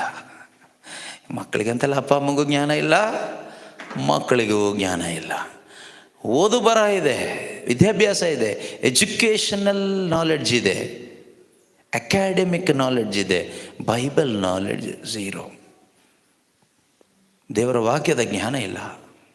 ಈ ದೇವರ ವಾಕ್ಯದ ಜ್ಞಾನ ಇಲ್ಲದೆ ಇದ್ದರೆ ಈ ಕೆಟ್ಟ ದಿನಗಳಲ್ಲಿ ದೇವರ ಚಿತ್ತದ ಪ್ರಕಾರ ಬದುಕಲಿಕ್ಕೆ ಆಗಲ್ಲ. You cannot live according to the will of God. Without His knowledge, without His wisdom, you cannot live a life pleasing to God. You can please everybody, but you cannot please God. ಮನುಷ್ಯರನ್ನ ಮೆಚ್ಚಿದರೆ ಮಣ್ಣು ಹಾಕೋಗ್ತಾರೆ ಸತ್ತಾಗ, ಅಷ್ಟೇ. ಮಣ್ಣು ಸಿಗುತ್ತೆ, ಮಣ್ಣು. ಮನುಷ್ಯರನ್ನ ಮೆಚ್ಚಿದರೆ. ಆದರೆ ದೇವರನ್ನ ಮೆಚ್ಚಿದರೆ ಮಣ್ಣಾಗಿರುವ ನಿನಗೆ ಒಂದು ಹೊಸ ರೂಪ ಕೊಟ್ಟು ನಿನ್ನನ್ನು ಪುನರುತ್ಥಾನಗೊಳಿಸಿ ರೂಪಾಂತರಗೊಳಿಸಿ ಪರಲೋಕಕ್ಕೆ ಎತ್ಕೊಂಡು ಹೋಗ್ತಾರೆ. ಮಣ್ಣು ಹಾಕೋ ಮನುಷ್ಯ ಬೇಕಾ? ಅವ್ರನ್ನ ಮೆಚ್ಚಿಸ್ಬೇಕಾ? ಮಣ್ಣಾಗಿರುವ ನಿನಗೆ ಹೊಸ ರೂಪ ಕೊಟ್ಟು, ಸ್ವರ್ಗೀಯ ರೂಪ ಕೊಟ್ಟು, ಸ್ವರ್ಗೀಯ ದೇಹ ಕೊಟ್ಟು ಪರಲೋಕಕ್ಕೆ ಕರ್ಕೊಂಡು ಹೋಗುವ ಯೇಸು ಕ್ರಿಸ್ತರನ್ನ ಮೆಚ್ಚಿಸ್ಬೇಕಾ? ನೀವೇ ಡಿಸೈಡ್ ಮಾಡ್ಕೊಳ್ಳಿ. Decision up to you. ನೀವು ಡಿಸೈಡ್ ಮಾಡಿ ಆಯಿತಾ? ಮನುಷ್ಯರನ್ನ ಮೆಚ್ಚಿದ್ರೆ ಲಾಸ್ಟಿಗೆ 1 ಹಿಡಿನೋ 2 ಹಿಡಿನೋ, ಹೆಚ್ಚಂದರೆ 3 ಹಿಡಿನೋ ಮಣ್ಣು ಹಾಕಿ ಆಮೇಲೆ ಆ ಕಡೆ ಹೋಗಿ ಅಳ್ತಾ ನಿಂತ್ಕೊಂಡು ಹೋಗ್ಬಿಡ್ತಾರೆ. ನೀವು ಯಾರನ್ನೇ ಮೆಚ್ಚಿಸಿ, ಎಷ್ಟು ಮೆಚ್ಚಿದ್ರು ಅಷ್ಟೇ, ಲಾಸ್ಟಿಗೆ ಹಾಕೋದು ಮಣ್ಣೆ. ಕೆಲವ್ರು ಮಣ್ಣು ಹಾಕ್ಲಿಕ್ಕೆ ಬರೋದಿಲ್ಲ. ನಮ್ಗೆ ಆಸ್ತಿ ಕೊಟ್ಟಿಲ್ಲ, ಅದು ಕೊಟ್ಟಿಲ್ಲ, ಇದು ಕೊಟ್ಟಿಲ್ಲ ಅಂತ ಕೋಪ ಮಾಡ್ಕೊಂಡು ಲಾಸ್ಟಿಗೆ ಮಣ್ಣು ಹಾಕ್ಲಿಕ್ಕೂ ಕೂಡ ಬರೋದಿಲ್ಲ. ಕೆಲವು ಮನೇಲಿ ಮಕ್ಕಳು ಇದ್ದಾರೆ, ಆ ಥರ ಮಾಡಿದವ್ರು ಇದ್ದಾರೆ. ಕೆಲವರು ಹೇಳಿದವರು ಇದ್ದಾರೆ, ಮಣ್ಣು ಹಾಕಕ್ಕೂ ಹೋಗೋದಿಲ್ಲ ನಾನು ಅಂತ ಹೇಳ್ಕೊಂಡು ಹಠ ಮಾಡ್ಕೊಂಡು ಕೂತ್ಕೊಂಡವರು ಇದ್ದಾರೆ. ಯಾಕೆ ಅಂದರೆ ನಮಗೇನು ಕೊಟ್ಟಿಲ್ಲ ಅವರು, ಅದರಿಂದ ನಾವು ಸತ್ತಾಗ ಕರಿಬೇಡ ಅಂತ ಹೇಳಿಬಿಟ್ಟಿದ್ದೀವಿ. ಮಣ್ಣು ಹಾಕಲ್ಲ ಅವರಿಗೆ, ನೀರು ಕೊಡಲ್ಲ ಅವರಿಗೆ ಸಾಯೋ ಟೈಮಿಗೆ. ಅದೆಲ್ಲ ನಡೆಯುತ್ತೆ ಈ ಪ್ರಪಂಚದಲ್ಲಿ. ಮನುಷ್ಯರನ್ನ ಮೆಚ್ಚಿಸ್ಲಿಕ್ಕೆ ಪ್ರಯತ್ನ ಪಟ್ಟರೆ ಲಾಸ್ಟಿಗೆ ಇದೇ ಗತಿ. ಅದರಿಂದ ಮನುಷ್ಯರನ್ನ ಮೆಚ್ಚಿಸೋದನ್ನು ಬಿಟ್ಟುಬಿಟ್ಟು ಇವತ್ತಿಂದ ತೀರ್ಮಾನ ಮಾಡು, ನಾನು ನನ್ನ ದೇವರನ್ನು, ನನ್ನ ಸೃಷ್ಟಿಕರ್ತನನ್ನು, ನನ್ನ ರಕ್ಷಕನನ್ನು ಮಾತ್ರ ಮೆಚ್ಚಿಸುತ್ತಾ ಈ ಭೂಮಿಯಲ್ಲಿ ನಾನು ಬದುಕ್ತೀನಿ ಇನ್ನು ಉಳಿದ ದಿನವೆಲ್ಲ ಅಂತ ಒಂದು ಒಳ್ಳೆ ಡಿಸಿಷನ್ ಮಾಡಿದರೆ ನಿನ್ನ ಲೈಫ್ ಒಳ್ಳೆ ಬ್ಯೂಟಿಫುಲ್ ಆಗುತ್ತೆ. ನಿನ್ನ ಲೈಫ್ ಬ್ಯೂಟಿಫುಲ್ ಲೈಫ್ ಆಗುತ್ತೆ. ಯಾವಾಗಲೂ ಸಂತೋಷವಾಗಿ ಬದುಕ್ಬೋದು, ಯಾವಾಗಲೂ ನೆಮ್ಮದಿಯಾಗಿ ಬದುಕ್ಬೋದು. ಅದಿಲ್ಲದೆ ಇದ್ರೆ ಈ ಮನುಷ್ಯರು ಮೆಚ್ತಾ ಬದುಕಿದರೆ ಟೆನ್ಷನ್ ಜೀವನ. ನಿಜ ಹೌದಾ ಅಲ್ವಕ್ಕ? ಮನುಷ್ಯನ ಮೆಚ್ಚಿಸ್ತಾ ಪ್ರಯತ್ನಪಟ್ಟು ಯಾರನ್ನಾದ್ರೂ ಪೂರ್ತಿ ತೃಪ್ತಿ ಮಾಡಿದ್ದೀರಾ ನೀವು? ಮಾಡಿದ್ದೀರಾ? ಕೆಲವ್ರು ಹೇಳ್ತೀರಾ, ಬ್ರದರ್ ಏನು ಮಾಡಿದರೂ ಅವರಿಗೆ ತೃಪ್ತಿನೇ ಆಗ್ತಾ ಇಲ್ಲ. ಎಷ್ಟು ಮಾಡ್ತೀವಿ ಗೊತ್ತಾ, ನಾವು ಎಷ್ಟು ಕಷ್ಟಪಟ್ಟು ನಾವು ಅವ್ರಿಗೋಸ್ಕರ ಏನೆಲ್ಲ ಮಾಡ್ತೀವಿ, ಆದರೂ ಅವರಿಗೆ ತೃಪ್ತಿ ಇಲ್ಲ, ಕಂಪ್ಲೇಂಟ್ ಹೇಳ್ತಾರೆ. ಅದೇ ಅವ್ರ ಸ್ವಭಾವ. ಕಂಪ್ಲೇಂಟ್ ಹೇಳೋದೇ ಅವ್ರ ಸ್ವಭಾವ. ನಮ್ಮ ಸ್ವಭಾವ ಅದಲ್ವಾ? ನಾವು ಹೇಳಲ್ವಾ? ನಮ್ಮನ್ನು ಮೆಚ್ಚೋದಕ್ಕೆ ಯಾರಿಗಾದರೂ ಆಗಿದೆಯಾ? ಆಗಿಲ್ಲ. ಅದರಿಂದ ನಮಗೂ ಯಾರು ಮೆಚ್ಚೋದಕ್ಕೆ ಆಗೋದಿಲ್ಲ. ಪ್ರೀತಿಯ ಸಹೋದರ ಸಹೋದರಿಯರೇ, ಇವತ್ತಿಂದ ಒಳ್ಳೆ ತೀರ್ಮಾನ ಮಾಡೋಣ. ಜ್ಞಾನಕ್ಕಾಗಿ ಪ್ರಾರ್ಥಿಸೋಣ. ಯಾವುದಕ್ಕಾಗಿ? ಯಾವ ಜ್ಞಾನಕ್ಕಾಗಿ? ದೇವರ ಜ್ಞಾನಕ್ಕಾಗಿ. ಸೊಲೊಮೋನ್ ಕೇಳಿದ ಜ್ಞಾನ, ದೇವರ ಜ್ಞಾನ. ದೇವರೇ, ನನಗೆ ಇಷ್ಟೊಂದು ಜನರನ್ನು ನಡೆಸಲಿಕ್ಕೆ ಜ್ಞಾನ ಬೇಕು. ಆಯುಧ ಕೇಳಲಿಲ್ಲ, ದೊಡ್ಡ ಸೈನ್ಯ ಬೇಕು ಅಂತ ಕೇಳಲಿಲ್ಲ, ಹಣ ಬೇಕು ಅಂತ ಕೇಳಲಿಲ್ಲ, ಚಿನ್ನ ಬೆಳ್ಳಿ ಬೇಕು ಅಂತ ಕೇಳಲಿಲ್ಲ, ಅಧಿಕಾರ ಬೇಕು ಅಂತ ಕೇಳಲಿಲ್ಲ. ದೇವರೇ, ಇಸ್ರಾಯೇಲರ ಅರಸನ ಸ್ಥಾನವನ್ನು ನನಗೆ ಕೊಟ್ಟಿದ್ದೀರಿ, ಸಿಂಹಾಸನ ಕೊಡಿ ಅಂತ ಕೇಳಲಿಲ್ಲ. ಎಡಗಡೆ ಬಲಗಡೆ ಸೋಲ್ಜರ್ಸ್ನ ಕೊಡಿ ಅಂತ ಕೇಳಲಿಲ್ಲ. ಒಂಟೆ ಕುದುರೆನ ಕೊಡಿ ಯುದ್ಧಕ್ಕೆ ಅಂತ ಕೇಳಲಿಲ್ಲ. ಬಾಂಬ್ ಕೊಡಿ ಅಂತ ಕೇಳಲಿಲ್ಲ. ಆಯುಧಗಳನ್ನ ಕೊಡಿ ಅಂತ ಕೇಳಲಿಲ್ಲ. ಹಣಕಾಸನ್ನು ಕೊಡಿ, ಇದನ್ನೆಲ್ಲ ಸೈನ್ಯ ಮೇಂಟೈನ್ ಮಾಡಬೇಕಂದ್ರೆ ತುಂಬ ಹಣ ಬೇಕು, ಮೇಂಟೆನೆನ್ಸ್ ಚಾರ್ಜ್, ಆದ್ದರಿಂದ ಡೊನೇಷನ್ ಕೊಡೋರು ಯಾರಾದರೂ ಇದ್ದರೆ ಕೊಟ್ಬಿಡ್ಬೋದು ದೇವರಿಗೋಸ್ಕರ ಅಂತ ಕೇಳಲಿಲ್ಲ. ಏನು ಕೇಳ್ದ? ದೇವರೇ, ನನಗೆ ಜ್ಞಾನ ಕೊಡಿ. ದೇವರೇ, ನನಗೆ ನಿಮ್ಮ ಜ್ಞಾನ ಕೊಡಿ. Parents ask for wisdom to raise your children in the plan of God. ತಂದೆ ತಾಯಿಂದ್ರೆ ಜ್ಞಾನಕ್ಕಾಗಿ ಕೇಳಿ ದೇವರ ಹತ್ರ. ದೇವರೇ, ನೀನು ಕೊಟ್ಟ ಈ ಮಗ, ಈ ಮಗಳು ನಿನ್ನ ಮಗನಾಗಿ ಮಗಳಾಗಿ ಬೆಳೆಸಲಿಕ್ಕೆ ಬೇಕಾದ ಜ್ಞಾನ ಕೊಡಿ. ಗಂಡ ಹೆಂಡತಿಯಾಗಿ ಬದುಕುವವರೇ, ನನ್ನ ಹೆಂಡತಿಯನ್ನು ಗೌರವಿಸಲು, ಪ್ರೀತಿಸಲು, ಅವಳೊಂದಿಗೆ ಅನ್ಯೋನ್ಯತೆಯಿಂದ ಜೀವಿಸಲು ಬೇಕಾದ ಜ್ಞಾನ ಕೊಡಿ ಅಂತ ಗಂಡ ಪ್ರಾರ್ಥಿಸಿ. ಹೆಂಡತಿನೂ ಹಾಗೆ ಪ್ರಾರ್ಥಿಸಿ. ನೀವು ನನಗೆ ಕೊಟ್ಟಂಥ ಈ ಸಂಗಾತಿಯ ಕೊರತೆಗಳನ್ನೆಲ್ಲ ಕ್ಷಮಿಸ್ಕೊಂಡು, ಅವ್ರನ್ನ ಸಹಿಸ್ಕೊಂಡು, ಅವರ ಜೊತೆಯಲ್ಲಿ ಪ್ರಾಮಾಣಿಕಳಾಗಿ ಕೊನೆ ತನಕ ಇರಲಿಕ್ಕೆ ಬೇಕಾದ ಜ್ಞಾನವನ್ನು ನನಗೆ ಕೊಡಿ ಅಂತ ಕೇಳಿ. ಕೊಡ್ತಾರೆ ದೇವರು. ನಿಮಗೆ ಯಾರೆಲ್ಲ ತೊಂದರೆ ಕೊಡ್ತಾರೋ, ಕೆಲವರು ಹೇಳ್ತಾರಲ್ಲ, ನಮ್ಮ ಅತ್ತೆ ಸರಿ ಇಲ್ಲ, ನಮ್ಮ ಮಾವ ಸರಿ ಇಲ್ಲ, ನಮ್ಮ ಸೊಸೆ ಸರಿ ಇಲ್ಲ. ನೀವೇನು ಮಾಡಬೇಕು ಅಂತ ಕೂತ್ಕೊಂಡು, ದೇವರೇ, ಈ ಅತ್ತೆಯನ್ನು ಸಹಿಸ್ಕೊಂಡು ಅವ್ರನ್ನ ಪ್ರೀತಿಸಲಿಕ್ಕೆ ಬೇಕಾದ ಜ್ಞಾನ ನನಗೆ ಕೊಡಿ. ಈ ಸೊಸೆಯನ್ನು ಸಹಿಸ್ಕೊಂಡು ಇವ್ರನ್ನ ಪ್ರೀತಿಸುತ್ತಾ ಇವ್ರನ್ನ ಆಶೀರ್ವಾದ ಮಾಡಲಿಕ್ಕೆ ಬೇಕಾದಾಗ ನನಗೆ ಜ್ಞಾನ ಕೊಡಿ. ಕೇಳಿ. ಸರಿ ಇಲ್ಲ ಅಂತ ಹೇಳಿ ಏನಾದರೂ ಪ್ರಯೋಜನ ಇದೆಯಾ? ಏನು ಪ್ರಯೋಜನ ಇಲ್ಲ. ಅವ್ರು ಸರಿ ಆಗ್ತಾರಾ? ಅವ್ರು ಸರಿ ಆಗೋದೇ ಇಲ್ಲ. ಸೊ ನೀವು ಜ್ಞಾನಕ್ಕಾಗಿ ಕೇಳುವಾಗ ನಿಮಗೆ ಅವ್ರನ್ನ ಏನು ಮಾಡ್ಲಿಕ್ಕಾಗುತ್ತೆ? ಪ್ರೀತಿಸ್ಲಿಕ್ಕಾಗುತ್ತೆ, ಅವ್ರನ್ನ ಸಹಿಸ್ಲಿಕ್ಕಾಗುತ್ತೆ. ಇಲ್ಲಾಂದ್ರೆ ದೇವರು ಏನಾದರೂ ಒಂದು ಐಡಿಯಾ ಕೊಡ್ತಾರೆ, ಜ್ಞಾನ ಕೊಡ್ತಾರೆ, ಏನು ಮಾಡಬೇಕು ಅಂತ ಅವ್ರು ಹೇಳ್ಕೊಡ್ತಾರೆ. ನೀವೇನು ಮಾಡಬೇಡಿ, ನೀವು ಜ್ಞಾನಕ್ಕಾಗಿ ಕೇಳಿ. ಅದೇ ರೀತಿ ಬಿಸ್ನೆಸ್ ಮಾಡೋರು, ಎಷ್ಟೋ ಜನ ಬಿಸ್ನೆಸ್ ಮಾಡಿ ಸೋಲಿನಲ್ಲಿದ್ದಾರೆ. ನೀವೇನು ಕೇಳಬೇಕು? ಅದು ಚಿಕ್ಕ ಬಿಸ್ನೆಸ್ ಇರ್ಬೋದು, ದೊಡ್ಡ ಬಿಸ್ನೆಸ್ ಇರ್ಬೋದು. ನೀವು ಕೇಳಬೇಕು, ದೇವರೇ, ನನಗೆ ಜ್ಞಾನ ಕೊಡಿ. ನೀವು ನನಗೆ ಕೊಟ್ಟ ಈ ಕೆಲಸವನ್ನು ಪ್ರಾಮಾಣಿಕತೆಯಿಂದ, ಪ್ರೀತಿಯಿಂದ ಹೇಗೆ ಮಾಡಬೇಕು ನನಗೆ ಜ್ಞಾನ ಕೊಡಿ ದೇವರೇ. ನಿಮ್ಮ ಜ್ಞಾನದಲ್ಲಿ ನಾನು ಕೆಲಸ ಮಾಡಬೇಕು. ಪ್ರತಿಯೊಬ್ಬರು ಜ್ಞಾನಕ್ಕಾಗಿ ಕೇಳಬೇಕು. ಎಲ್ರಿಗೂ ಬೇಕು ಈ ಜ್ಞಾನ. ಯಾಕೆಂದರೆ ನಾವು ಬದುಕ್ತಾ ಇರೋದು ತುಂಬ ಒಳ್ಳೆ ದಿವಸಗಳಲ್ಲಿ ಅಲ್ಲ, ಕೆಟ್ಟ ದಿವಸಗಳಲ್ಲಿ. ಪಂಚಾಶತಮ ಹಬ್ಬದ ದಿನದಂದು ಪವಿತ್ರಾತ್ಮ ಭರಿತನಾಗಿ ಸಂತ ಪೇತ್ರರು ಸಭೆಗೆ ಹೇಳ್ತಾರೆ ಏನಂತ? ಈ ಕೆಟ್ಟ ಪೀಳಿಗೆಯಿಂದ ನಿಮ್ಮನ್ನೇ ಕಾಪಾಡಿಕೊಳ್ಳಿ ಅಂತ. ಪ್ರೇಷಿತರ ಕಾರ್ಯಕಲಾಪ 2ನೇ ಅಧ್ಯಾಯದಲ್ಲಿ 40ನೇ ವಾಕ್ಯ ಅನ್ಸುತ್ತೆ, ಬೇಗ ತೆಗೆದು ಓದೋಣ. Acts of the Apostles chapter 2 verse 40. ಪೇತ್ರನು ಅವರಿಗೆ ಹಲವಾರು ವಿಧದಲ್ಲಿ ಮನವಿ ಮಾಡಿದನು. ಪೇತ್ರನು ಅಲ್ಲಿ ಬಂದಂತ ಆ ಭಕ್ತ ವಿಶ್ವಾಸಿಗಳಿಗೆ, ಆ ಕ್ರೈಸ್ತರಿಗೆ ಹಲವಾರು ವಿಧದಲ್ಲಿ ಮನವಿ ಮಾಡ್ತಾನೆ. ಈ ದುಷ್ಟ ಪೀಳಿಗೆಯಿಂದ ನಿಮ್ಮನ್ನು ಸಂರಕ್ಷಿಸಿಕೊಳ್ಳಿ ಎಂದು ಎಚ್ಚರಿಸಿದನು. ಈ ದುಷ್ಟ ಪೀಳಿಗೆಯಿಂದ ನಿಮ್ಮನ್ನೇ ನೀವೇನ್ ಮಾಡ್ಕೊಳ್ಳಿ? ಸಂರಕ್ಷಿಸಿಕೊಳ್ಳಿ. ನೀವು ಬದುಕ್ತಾ ಇರೋದು ಒಂದು ಒಳ್ಳೆ ಪೀಳಿಗೆಯಲ್ಲಿ ಅಲ್ಲ, ದುಷ್ಟ ಪೀಳಿಗೆಯಲ್ಲಿ. ಈ ದುಷ್ಟ ಪೀಳಿಗೆಯಿಂದ ನಿಮ್ಮನ್ನೇ ನೀವು ಕಾಪಾಡಿಕೊಳ್ಳಿ. ದುಷ್ಟ ಪೀಳಿಗೆ ಯಾಕೆ ಅಂತ ನಾನು ಮೊದಲೇ ಹೇಳಿದೆ. ಏನಿದೆ ಪ್ರಪಂಚದಲ್ಲಿ ಏನಿದೆ? ಎಲ್ಲಿ ನೋಡಿದ್ರು ದುಡ್ಡು ದುಡ್ಡು ದುಡ್ಡು ದುಡ್ಡು. ಬುದ್ಧಿ ಬಂದ ಆಗಿನಿಂದ ಆ ಮಗಳ ತಲೆ ಒಳಗಡೆ ತುಂಬಿಸ್ತಾರೆ, ದುಡಿಬೇಕು, ಚೆನ್ನಾಗಿ ಓದಬೇಕು, ದುಡಿಬೇಕು. ಓದು ಓದು ಓದು ಓದು ಓದು. ಯಾಕೆ ಓದು? ದುಡಿಲಿಕ್ಕೆ. ದುಡಿ ದುಡಿ ದುಡಿ, ದುಡ್ಡು ದುಡ್ಡು ದುಡ್ಡು. Make money, study study study, so that you will get good job, good money, good earning. ಕೆಲವರು ಹೆಚ್ಚು ಹಣ ಸಂಪಾದನೆ ಮಾಡಲಿಕ್ಕೆ ಇಲ್ಲಿ ಆಗೋದಿಲ್ಲ ಅಂತ ಹೊರದೇಶಕ್ಕೆ ಹೋಗ್ತಾರೆ ಸಂಪಾದನೆ ಮಾಡಲಿಕ್ಕೆ. ದೇವ್ರನ್ನ ಹುಡುಕ್ಲಿಕ್ಕೆ ಪಕ್ಕದ ಮನೇಲಿ ಪ್ರೇಯರ್ ಇದೆ ಅಂದರೆ ಟೈಮ್ ಇಲ್ಲ. ಪಕ್ಕದ ಮನೆಯಲ್ಲಿ ದುಡ್ಡು ಹುಡ್ಕೊಂಡು ಪಕ್ಕದ ದೇಶಕ್ಕೆ ಹೋಗ್ತಾರೆ. ಅವ್ರಿಗೆ ಟೈಮ್ ಇದೆ. ಅವ್ರನ್ನ ಬುದ್ಧಿವಂತರು ಅಂತ ಹೇಳಬೇಕಾ, ಮುಟ್ಟಾಳ್ರು ಅಂತ ಹೇಳಬೇಕಾ? ಅವರಷ್ಟು ಮುಟ್ಟಾಳ್ರು ಯಾರೂ ಇಲ್ಲ. ಪಕ್ಕದ ಮನೇಲಿ ದೇವರ ವಾಕ್ಯ ಸಾರಲ್ಪಡ್ತಾ ಇದೆ, ಬಂದು ಕುತ್ಕೊಂಡು ಸ್ವರ್ಗ ರಾಜ್ಯದ ವಿಷಯದ ಬಗ್ಗೆ ಸ್ವಲ್ಪ ಕೇಳಪ್ಪ ಅಂತ ಫ್ರೀ ಆಗಿ ಕರೆದ್ರೆ ಟೈಮ್ ಇಲ್ಲ, ಬ್ಯುಸಿ. ಪಕ್ಕದ ದೇಶದಲ್ಲಿ ಎಲ್ಲೋ ಹೊರದೇಶದಲ್ಲಿ ಹೋಗಲಿಕ್ಕೆ, ದುಡ್ಡಿಗೋಸ್ಕರ ಹೋಗಲಿಕ್ಕೆ ಟೈಮೂ ಇದೆ, ಆರೋಗ್ಯನೂ ಇದೆ, treatment, under treatment. I am flying tomorrow. ಹಾಗೆ ಹೋಗ್ಬಿಡು ಮೇಲಕ್ಕೆ ಸೀದಾ. ನಾಚಿಕೆ ಆಗಬೇಕು. ಕೆಲವ್ರು ಇದ್ದಾರೆ ಆ ಥರ. ಎಷ್ಟೋ ಜನ ಯೂಟ್ಯೂಬಲ್ಲಿ ಕೇಳಿಸ್ಕೊಳ್ತಾ ಇರೋರು. ನಿಮ್ಮಲ್ಲಿ ಯಾರಾದರೂ ಆ ಥರ ಇದ್ದರೆ, God bless you. Repent and turn away from that sinful way of life and pray for the true wisdom of God and receive the true wisdom of God. ವೆಬ್ಎಕ್ಸಲ್ಲಿ ಯಾರಾದರೂ ಆಲಿಸ್ತಾ ಇರೋರು ಇದ್ದರೆ, ಗಾಡ್ ಬ್ಲೆಸ್ ಯು. ನಿಮಗೂ ಅದೇ applicable ಆಗುತ್ತೆ. This is the word of god. ದೇವರ ವಾಕ್ಯ ಎಲ್ರಿಗೂ ಒಂದೇ, ನನಗೂ ನಿಮಗೂ, ಹೇಳುವ ನನಗೂ ಕೇಳಿಸ್ಕೊಳ್ಳೋ ನಿಮಗೂ, ಎಲ್ರಿಗೂ ಸೇಮ್ ಅಪ್ಲಿಕೇಬಲ್.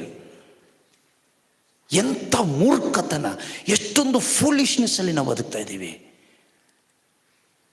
ಜ್ಞಾನ ಇಲ್ಲ. ಈ ಕೆಟ್ಟ ಪೀಳಿಗೆಯಿಂದ ನಿಮ್ಮನ್ನೇ ಕಾಪಾಡಿಕೊಳ್ಳಿ ಪ್ರೀತಿಯ ಸಹೋದರ ಸಹೋದರಿಯರೇ. ಯಾವುದು ಇಂಪಾರ್ಟೆಂಟ್ ಅಂತ ನಮಗೆ ನಾವು ಡಿಸೈಡ್ ಮಾಡೋದಲ್ಲ. No, you don't know what is important. God knows what is important. ದೇವರು ಹೇಳ್ತಾರೆ, ಯೇಸು ಹೇಳ್ತಾರೆ ಇಂಪಾರ್ಟೆಂಟ್ ಯಾವುದು ಅಂತ. ಲೂಕನ ಶುಭ ಸಂದೇಶ 10ನೇ ಅಧ್ಯಾಯದಲ್ಲಿ 41ನೇ ವಾಕ್ಯದಲ್ಲಿ ಅವರು ಹೇಳ್ತಾರೆ, what is important for you? Your creator knows what is important for you, not your parents, not your friends, not your relatives, not your teachers. Nobody knows what is important for you, what is needful for you. ನಿನಗೆ ಅಗತ್ಯವಾದದ್ದು ಏನು ಎಂದು ನಿನ್ನನ್ನು ಸೃಷ್ಟಿ ಮಾಡಿದ, ರಕ್ಷಿಸಿದ ದೇವರಿಗಲ್ಲದೆ ಬೇರೆ ಯಾರಿಗೂ ಗೊತ್ತಿಲ್ಲ. Only god knows what is your true need. ನಿನ್ನ ನಿಜವಾದ ಅಗತ್ಯ ಏನು ಅಂತ ನಿನ್ನ ದೇವರಿಗೆ ಮಾತ್ರ ಗೊತ್ತು, ಮನುಷ್ಯರಿಗೆ ಗೊತ್ತಿಲ್ಲ. Don't ask anybody.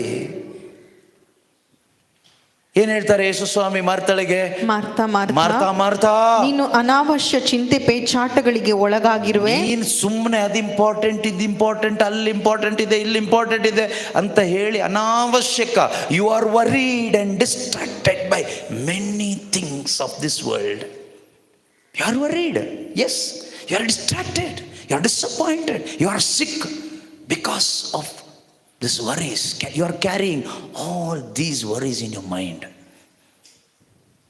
ನೀನು ಅನೇಕ ಚಿಂತೆ ಪೇಚಾಟಗಳಿಂದ ನೀನು ಸೋತು ಹೋಗಿದ್ಯಾ, ರೋಗಿ ಆಗಿದೆಯಾ, ಸುಸ್ತಾಗ್ಬಿಟ್ಟಿದ್ಯಾ, ಎದ್ದೇಳಲಿಕ್ಕೆ ಆಗ್ತಾ ಇಲ್ಲ, ಸಮಾಧಾನ ಇಲ್ಲ, ನಿದ್ದೆ ಬರ್ತಾ ಇಲ್ಲ.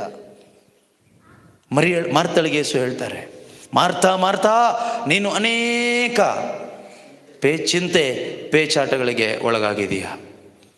ಆದರೆ ಅಗತ್ಯವಾದದ್ದು ಒಂದೇ. ಆದರೆ ಕೇಳಿಸ್ಕೊಳ್ಳಿ, ಆದರೆ ಅಗತ್ಯವಾದದ್ದು ಎಷ್ಟಕ್ಕ? ಅಗತ್ಯವಾದದ್ದು ಒಂದೇ.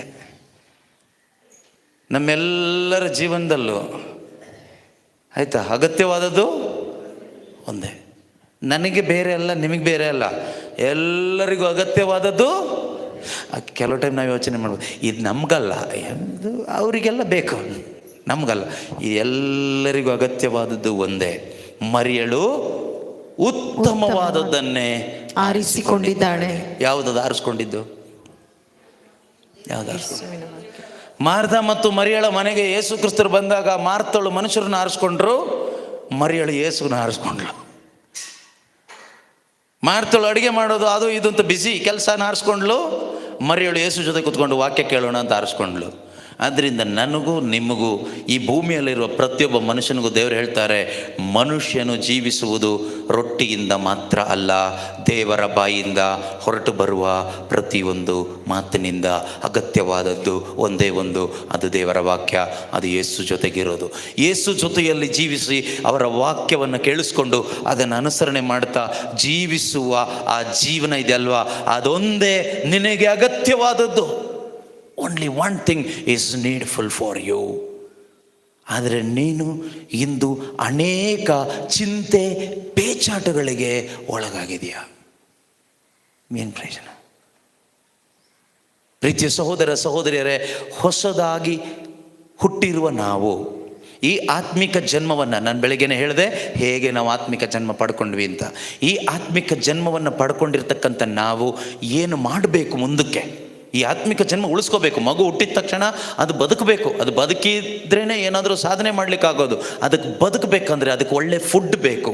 ಅದು ಇದು ಮಣ್ಣು ಕಸ ಕಡ್ಡಿ ಎಲ್ಲ ತಿಂದರೆ ಸತ್ತೋಗ್ಬಿಡುತ್ತೆ. ಹಾಗೆ ನೀವು ಆತ್ಮಿಕ ಜನ್ಮ ಪಡ್ಕೊಂಡ್ಮೇಲೆ ಆತ್ಮಿಕ ಆಹಾರ ತಗೋಬೇಕು.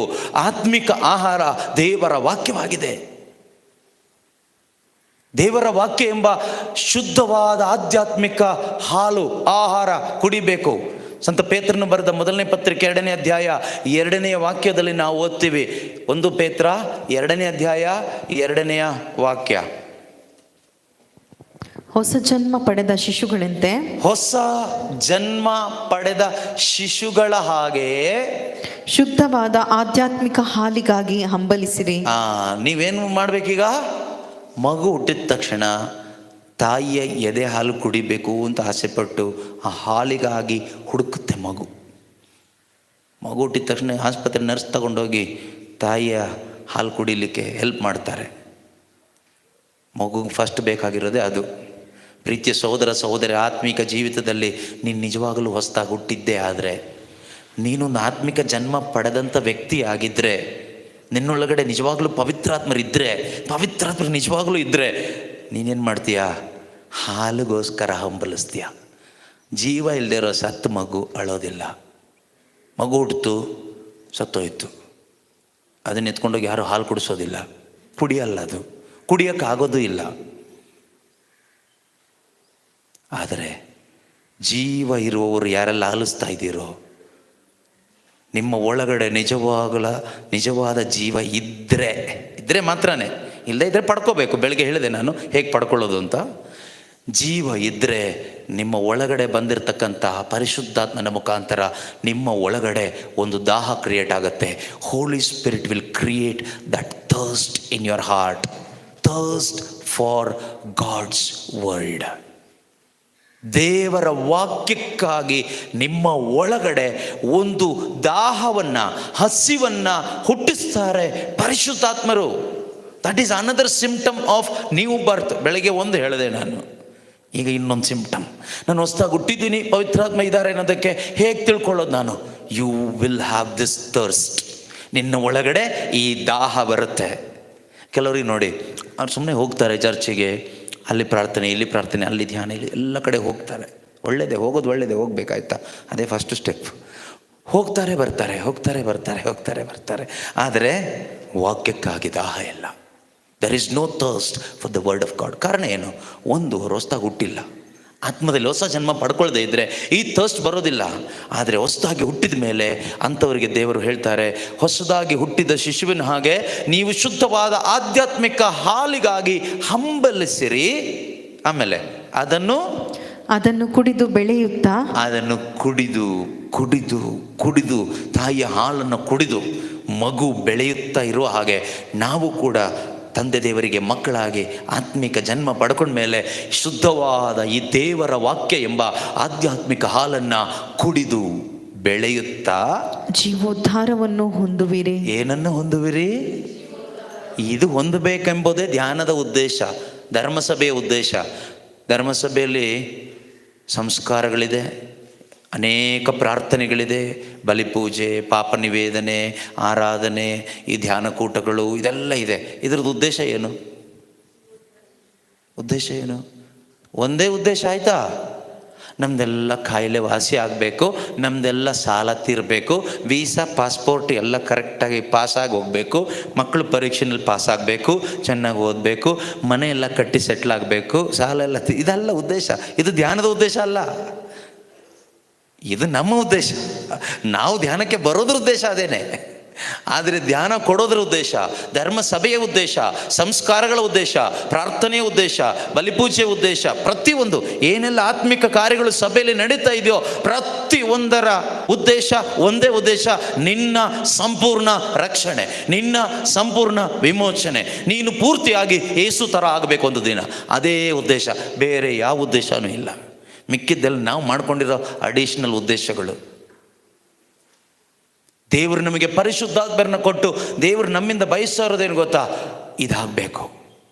2 ಕೊರಿಂಥ 3ನೇ ಅಧ್ಯಾಯದಲ್ಲಿ, 2 Corinthians chapter 3 17-18ನೇ ವಾಕ್ಯದಲ್ಲಿ ನಾವು ಓದ್ತೀವಿ, ಈ ಪವಿತ್ರಾತ್ಮರು ನಮ್ಮಲ್ಲಿದ್ದು ಏನು ಮಾಡ್ತಾರೆ ಗೊತ್ತಾ? ಪ್ರತಿದಿನ ಈ ವಾಕ್ಯಕ್ಕಾಗಿ ದಾಹ ಕ್ರಿಯೇಟ್ ಮಾಡ್ತಾರೆ. ನಾವು ಈ ವಾಕ್ಯ ತೆಗೆದುಕೊಂಡು ಕೊನೆಯಲ್ಲಿ ಯೇಸುವಿನಂತೆ ಆಗ್ತೀವಿ. ಯಾರ ಥರ ಆಗ್ತೀವಿ?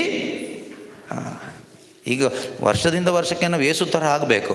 ಹೊರಗಡೆ ಡಿಸೈನಲ್ಲಿ ಅಲ್ಲ, ಒಳಗಡೆ ನಮ್ಮ ಸ್ವಭಾವದಲ್ಲಿ, ನಮ್ಮ ಕ್ಯಾರೆಕ್ಟರ್, ನಮ್ಮ ಥಿಂಕಿಂಗ್, ನಮ್ಮ ಬಿಹೇವಿಯರ್, ನಮ್ಮ ಕಂಡಕ್ಟ್ ಆಫ್ ಲೈಫ್, ನಮ್ಮ ಜೀವನ, ನಡೆ, ನುಡಿ, ಇದರಲ್ಲಿ ಯೇಸು ಥರ ಆಗಲಿಕ್ಕೆ ಪ್ರಯತ್ನ ಆಗಬೇಕು ನಮ್ಮಲ್ಲಿ. ಓದಿ ಆ ವಾಕ್ಯ, 2 Corinthians 3:17.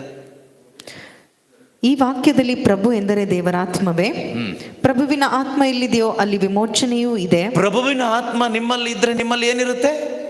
ವಿಮೋಚನೆ, ಫ್ರೀಡಮ್ ಇರುತ್ತೆ. ಓಕೆ. ಮುಸುಕು ತೆರೆದ ಮುಖವುಳ್ಳ ನಾವೆಲ್ಲರೂ ಪ್ರಭುವಿನ ಮಹಿಮೆಯನ್ನು ಪ್ರತಿಬಿಂಬಿಸುವ ಕನ್ನಡಿಯಂತೆ ಇದ್ದೇವೆ. ಓಕೆ. ಆ ಪ್ರಭುವಿನಿಂದ ಹೊರಹೊಮ್ಮುವ ಮಹಿಮೆ, ಕೇಳಿಸ್ಕೊಳ್ಳಿ, ಪ್ರಭುವಿನಿಂದ ಹೊರಹೊಮ್ಮುವ ಮಹಿಮೆ ನಮ್ಮನ್ನು ಅಧಿಕವಾಗಿ ಮಾರ್ಪಡಿಸಿ, ನಮ್ಮನ್ನು ಅಧಿಕವಾಗಿ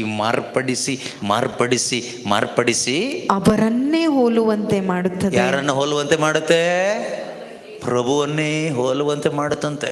ಸುಳ್ಳು ಹೇಳ್ತಾರ ದೇವರು? ಸುಳ್ಳು ಹೇಳ್ತಾರ? ಇಲ್ಲ. ನಾನು ಸುಳ್ಳು ಹೇಳ್ಬೋದಾ? ಹೇಳ್ಬೋದು. ನೀವು ಸುಳ್ಳು ಹೇಳ್ಬೋದಾ? ಹೇಳ್ಬೋದು. ದೇವರು ಸುಳ್ಳು ಹೇಳ್ತಾರ? ಖಂಡಿತ ಇಲ್ಲ, ಖಂಡಿತವಾಗ್ಲೂ ಹೇಳಲ್ಲ. ಯಾಕಂದ್ರೆ ಅವ್ರು ಸತ್ಯ, ಅವರಲ್ಲಿ ಸುಳ್ಳಿಲ್ಲ. ನಾವು ಮನುಷ್ಯರು ನಮ್ಮ ಒಳಗಡೆ ಸುಳ್ಳು ಎಲ್ಲ ಸೇರ್ಕೊಂಡಿರುತ್ತೆ. ಆದರೆ ದೇವರು ಸತ್ಯ, ಐ ಆಮ್ ದ ಟ್ರೂತ್, ಅವರಲ್ಲಿ ಸುಳ್ಳೇ ಇಲ್ಲ. ಅದರಿಂದ ಸುಳ್ಳು ಹೇಳೋಕ್ಕಾಗಲ್ಲ. ಅವರಿಗೆ ಸುಳ್ಳು ಹೇಳೋದಿಲ್ಲ ಅಲ್ಲ, ದೇವರಿಗೆ ಸುಳ್ಳು ಹೇಳೋಕ್ಕಾಗೋದು. ಹಿ ಕಾಂಟ್ ಟೆಲ್ ಲೈ ಬಿಕಾಸ್ ದೇರ್ ಇಸ್ ನೋ ಲೈ in him. I can tell ಲೈ. ನಾನು ಹೇಳ್ಬೋದು ಬೇಕಾದರೆ. ಅದರಿಂದ ವಾಕ್ಯನ ನಂಬಿ ಪ್ರೀತಿಯ ಸಹೋದರ ಸಹೋದರಿಯರೇ, ವಾಕ್ಯ ಹೇಳೋದನ್ನು ನಂಬಿ ಏನು ಹೇಳ್ತಾ ಇದೆ? ಅವರಿಂದ ಹೊರಹೊಮ್ಮುವ ಮಹಿಮೆ ನಮ್ಮನ್ನು ಅಧಿಕವಾಗಿ ಮಾರ್ಪಡಿಸಿ, ಏನು ಮಾಡಿ? ಮಾರ್ಪಡಿಸಿ. ಯಾರನ್ನು ಹೋಲುವಂತೆ ಮಾಡ್ತದೆ? ಯೇಸುವನ್ನೇ ಹೋಲುವಂತೆ ಮಾಡ್ತದೆ. ಇದೆಲ್ಲ ದೇವರಾತ್ಮವಾಗಿರುವ ಪ್ರಭುವಿನ ಕಾರ್ಯವೇ. ಇದೆಲ್ಲವೂ ದೇವರ ಆತ್ಮನ ಕಾರ್ಯ. ಯಾರ ಕಾರ್ಯ? ಹಾಗಾದ್ರೆ ಪವಿತ್ರಾತ್ಮ ನನ್ನಲ್ಲಿ ಏನು ಕಾರ್ಯ ಮಾಡ್ತಾರೆ? ಅನ್ಯ ಭಾಷೆ ಹೇಳಲಿಕ್ಕೆ ಕಾರ್ಯ ಮಾಡ್ತಾರಾ? ಅದಲ್ಲ. ನಿಜವಾಗ್ಲೂ ಪವಿತ್ರಾತ್ಮ ನನ್ನಲ್ಲಿ ಮಾಡುವ ಅತಿ ಮುಖ್ಯವಾದ ಶ್ರೇಷ್ಠವಾದ ಕಾರ್ಯ, ಅವರ ಮೇನ್ ಟಾರ್ಗೆಟ್ ಏನು ಅಂದರೆ, ಹೋಲಿ ಸ್ಪಿರಿಟ್ ನನ್ನೊಳಗಡೆ ಬಂದರೆ, ಹೋಲಿ ಸ್ಪಿರಿಟ್ ಮೇನ್ ಟಾರ್ಗೆಟ್ ನನ್ನ ಮುಖಾಂತರ ಎಲ್ಲ ಗಿಫ್ಟ್ಗಳು ವರ್ಕ್ ಆಗಬೇಕು ಅನ್ನೋದು ಮೇನ್ ಟಾರ್ಗೆಟ್ ಅಲ್ಲ. ನನ್ನನ್ನು ಯೇಸು ಥರ ಮಾಡಬೇಕು. That is his target. ನಮಗೆ ಪವಿತ್ರಾತ್ಮರು ಬೇಕು, ಯಾಕೆಂದರೆ ಬೇರೆ ಅಗತ್ಯಗಳಿಗೋಸ್ಕರ ಬೇಕು. ಆದರೆ ದೇವರ ಆಸೆ ಏನು ಅಂದರೆ, ದೇವರು ನಮಗೆ ಪರಿಶುದ್ಧಾತ್ಮರನ್ನ ಕೊಟ್ಟಿದ್ದು ನಮ್ಮನ್ನು ಪುತ್ರನ ಅನುರೂಪಿಯನ್ನಾಗಿ ಮಾಡಲಿಕ್ಕೆ, ಯೇಸುವಿನ ಹಾಗೇನೇ ಮಾಡಲಿಕ್ಕೆ. ನಾವೆಲ್ಲರೂ ಯೇಸುವಿನ ಹಾಗೆ ಆಗಬೇಕು. ಕಲರ್ ಹಚ್ಕೊಂಡಲ್ಲ, ಮೇಕಪ್ ಮಾಡಿಕೊಂಡಲ್ಲ, ದೇವರ ವಾಕ್ಯವನ್ನು ಓದಿ ಧ್ಯಾನಿಸಿ ಆ ವಾಕ್ಯದ ಶಕ್ತಿಯಿಂದ ತುಂಬಲ್ಪಟ್ಟು ಜೀವಿತದಲ್ಲಿ ನವೀಕರಣ ಉಂಟಾಗಿ ನಮ್ಮ ಮನಸ್ಸು ಹೃದಯ ನವೀಕರಣಗೊಂಡು ಕ್ರಿಸ್ತ ಯೇಸುವಿನ ಮನೋಭಾವನೆ ಸ್ವಭಾವ ನಮ್ಮೊಳಗಡೆ ಬರಬೇಕು. ಕೊನೆಗೆ ಒಂದು ದಿನ ಪೂರ್ತಿಯಾಗಿ ಆ ಪರಲೋಕ ರಾಜ್ಯದಲ್ಲಿ ಖಂಡಿತವಾಗಲೂ ಯೇಸು ಪುನರಾಗಮಿಸಿ ಬರುವಾಗ ನಾವು ಅವರಂತೆ ಆಗಿರ್ತೀವಿ.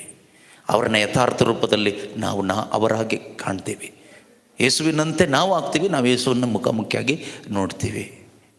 ಇದೆಲ್ಲ ಆಗ್ತದೆ ಪವಿತ್ರಾತ್ಮನ ಮುಖಾಂತರ. ಈ ನಿರೀಕ್ಷೆಯಲ್ಲಿ ನಾವಿಲ್ಲಿ ಬದುಕ್ತಾ ಇದ್ದೀವಿ. ಎದ್ದು ನಿಂತ್ಕೊಳ್ಳೋಣ, ಪ್ರಾರ್ಥಿಸೋಣ. ಈ ಒಂದು ಆರಾಧನೆಯಲ್ಲಿ ವಿಶೇಷವಾಗಿ ನಾವೆಲ್ಲರೂ ಪ್ರಾರ್ಥನೆ ಮಾಡಬೇಕು ದೇವರ ಜ್ಞಾನಕ್ಕಾಗಿ. ದೇವರೇ, ನಿಮ್ಮ ಜ್ಞಾನದ ಅಭಿಷೇಕವನ್ನು ನನಗೆ ನೀಡಿರಿ. Lord, fill me with your knowledge. ಪವಿತ್ರಾತ್ಮರೇ, ಕ್ರಿಸ್ತ ಯೇಸುವಿನ ಅನುರೂಪಿಯಾಗುವಂತೆ ಬೇಕಾದ ಜ್ಞಾನದಿಂದ ನನ್ನನ್ನು ತುಂಬಿಸಿರಿ. ಅಗತ್ಯವಾದದ್ದು ಒಂದೇ ಒಂದು, ಅದು ನಿಮ್ಮ ಸಂಬಂಧದಲ್ಲಿ ಜೀವಿಸುವ ಜೀವನವಾಗಿದೆ. ಆ ಜೀವನವನ್ನು ಜೀವಿಸಲು ಬೇಕಾದ ಜ್ಞಾನದಿಂದ ನನ್ನನ್ನು ತುಂಬಿಸಿರಿ. ನನ್ನ ನಡತೆಯ ವಿಷಯದಲ್ಲಿ, ಆಲೋಚನೆ ವಿಷಯದಲ್ಲಿ, ಮಾತಿನ ವಿಷಯದಲ್ಲಿ ಜಾಗರೂಕತೆಯಿಂದ ಜೀವಿಸಲು ಬೇಕಾದ ಜ್ಞಾನದಿಂದ ನನ್ನನ್ನು ತುಂಬಿಸಿರಿ. ನನ್ನ ಜೀವನ ಸಾಕ್ಷಿ ಆಗಬೇಕು ಸ್ವಾಮಿ. ಯೇಸುವಿನ ಸ್ವಭಾವದಲ್ಲಿ ಪವಿತ್ರಾತ್ಮನ ಫಲಗಳಿಂದ ತುಂಬಲ್ಪಟ್ಟ ಒಂದು ಸಾಕ್ಷಿ ಜೀವನವನ್ನು ನಾನು ಜೀವಿಸಲು ಬೇಕಾದ ಜ್ಞಾನದ ಅಭಿಷೇಕವನ್ನು ಈ ಆರಾಧನೆಯಲ್ಲಿ ಮಾಡಿರಿ ಅಪ್ಪ. ನನ್ನಲ್ಲಿರುವ ಎಲ್ಲ ಅವಿಶ್ವಾಸ, ಅಜ್ಞಾನಗಳು ಲಯವಾಗಿ ಹೋಗುವಂತೆ ಬೇಕಾದ ಒಂದು ಅಭಿಷೇಕವನ್ನು ಈ ಆರಾಧನೆಯ ವೇಳೆಯಲ್ಲಿ ನನ್ನ ಮೇಲೆ ಸುರಿಸಿರಿ ಎಂದು ಪ್ರತಿಯೊಬ್ಬರು ಪ್ರಾರ್ಥಿಸುತ್ತಾ ಸ್ತುತಿಸೋಣ. Hallelujah, hallelujah, hallelujah, hallelujah, hallelujah. ಯೇಸುವೇ ಸ್ತೋತ್ರ, ಸ್ತೋತ್ರ, ಸ್ತೋತ್ರ, ಸ್ತೋತ್ರ.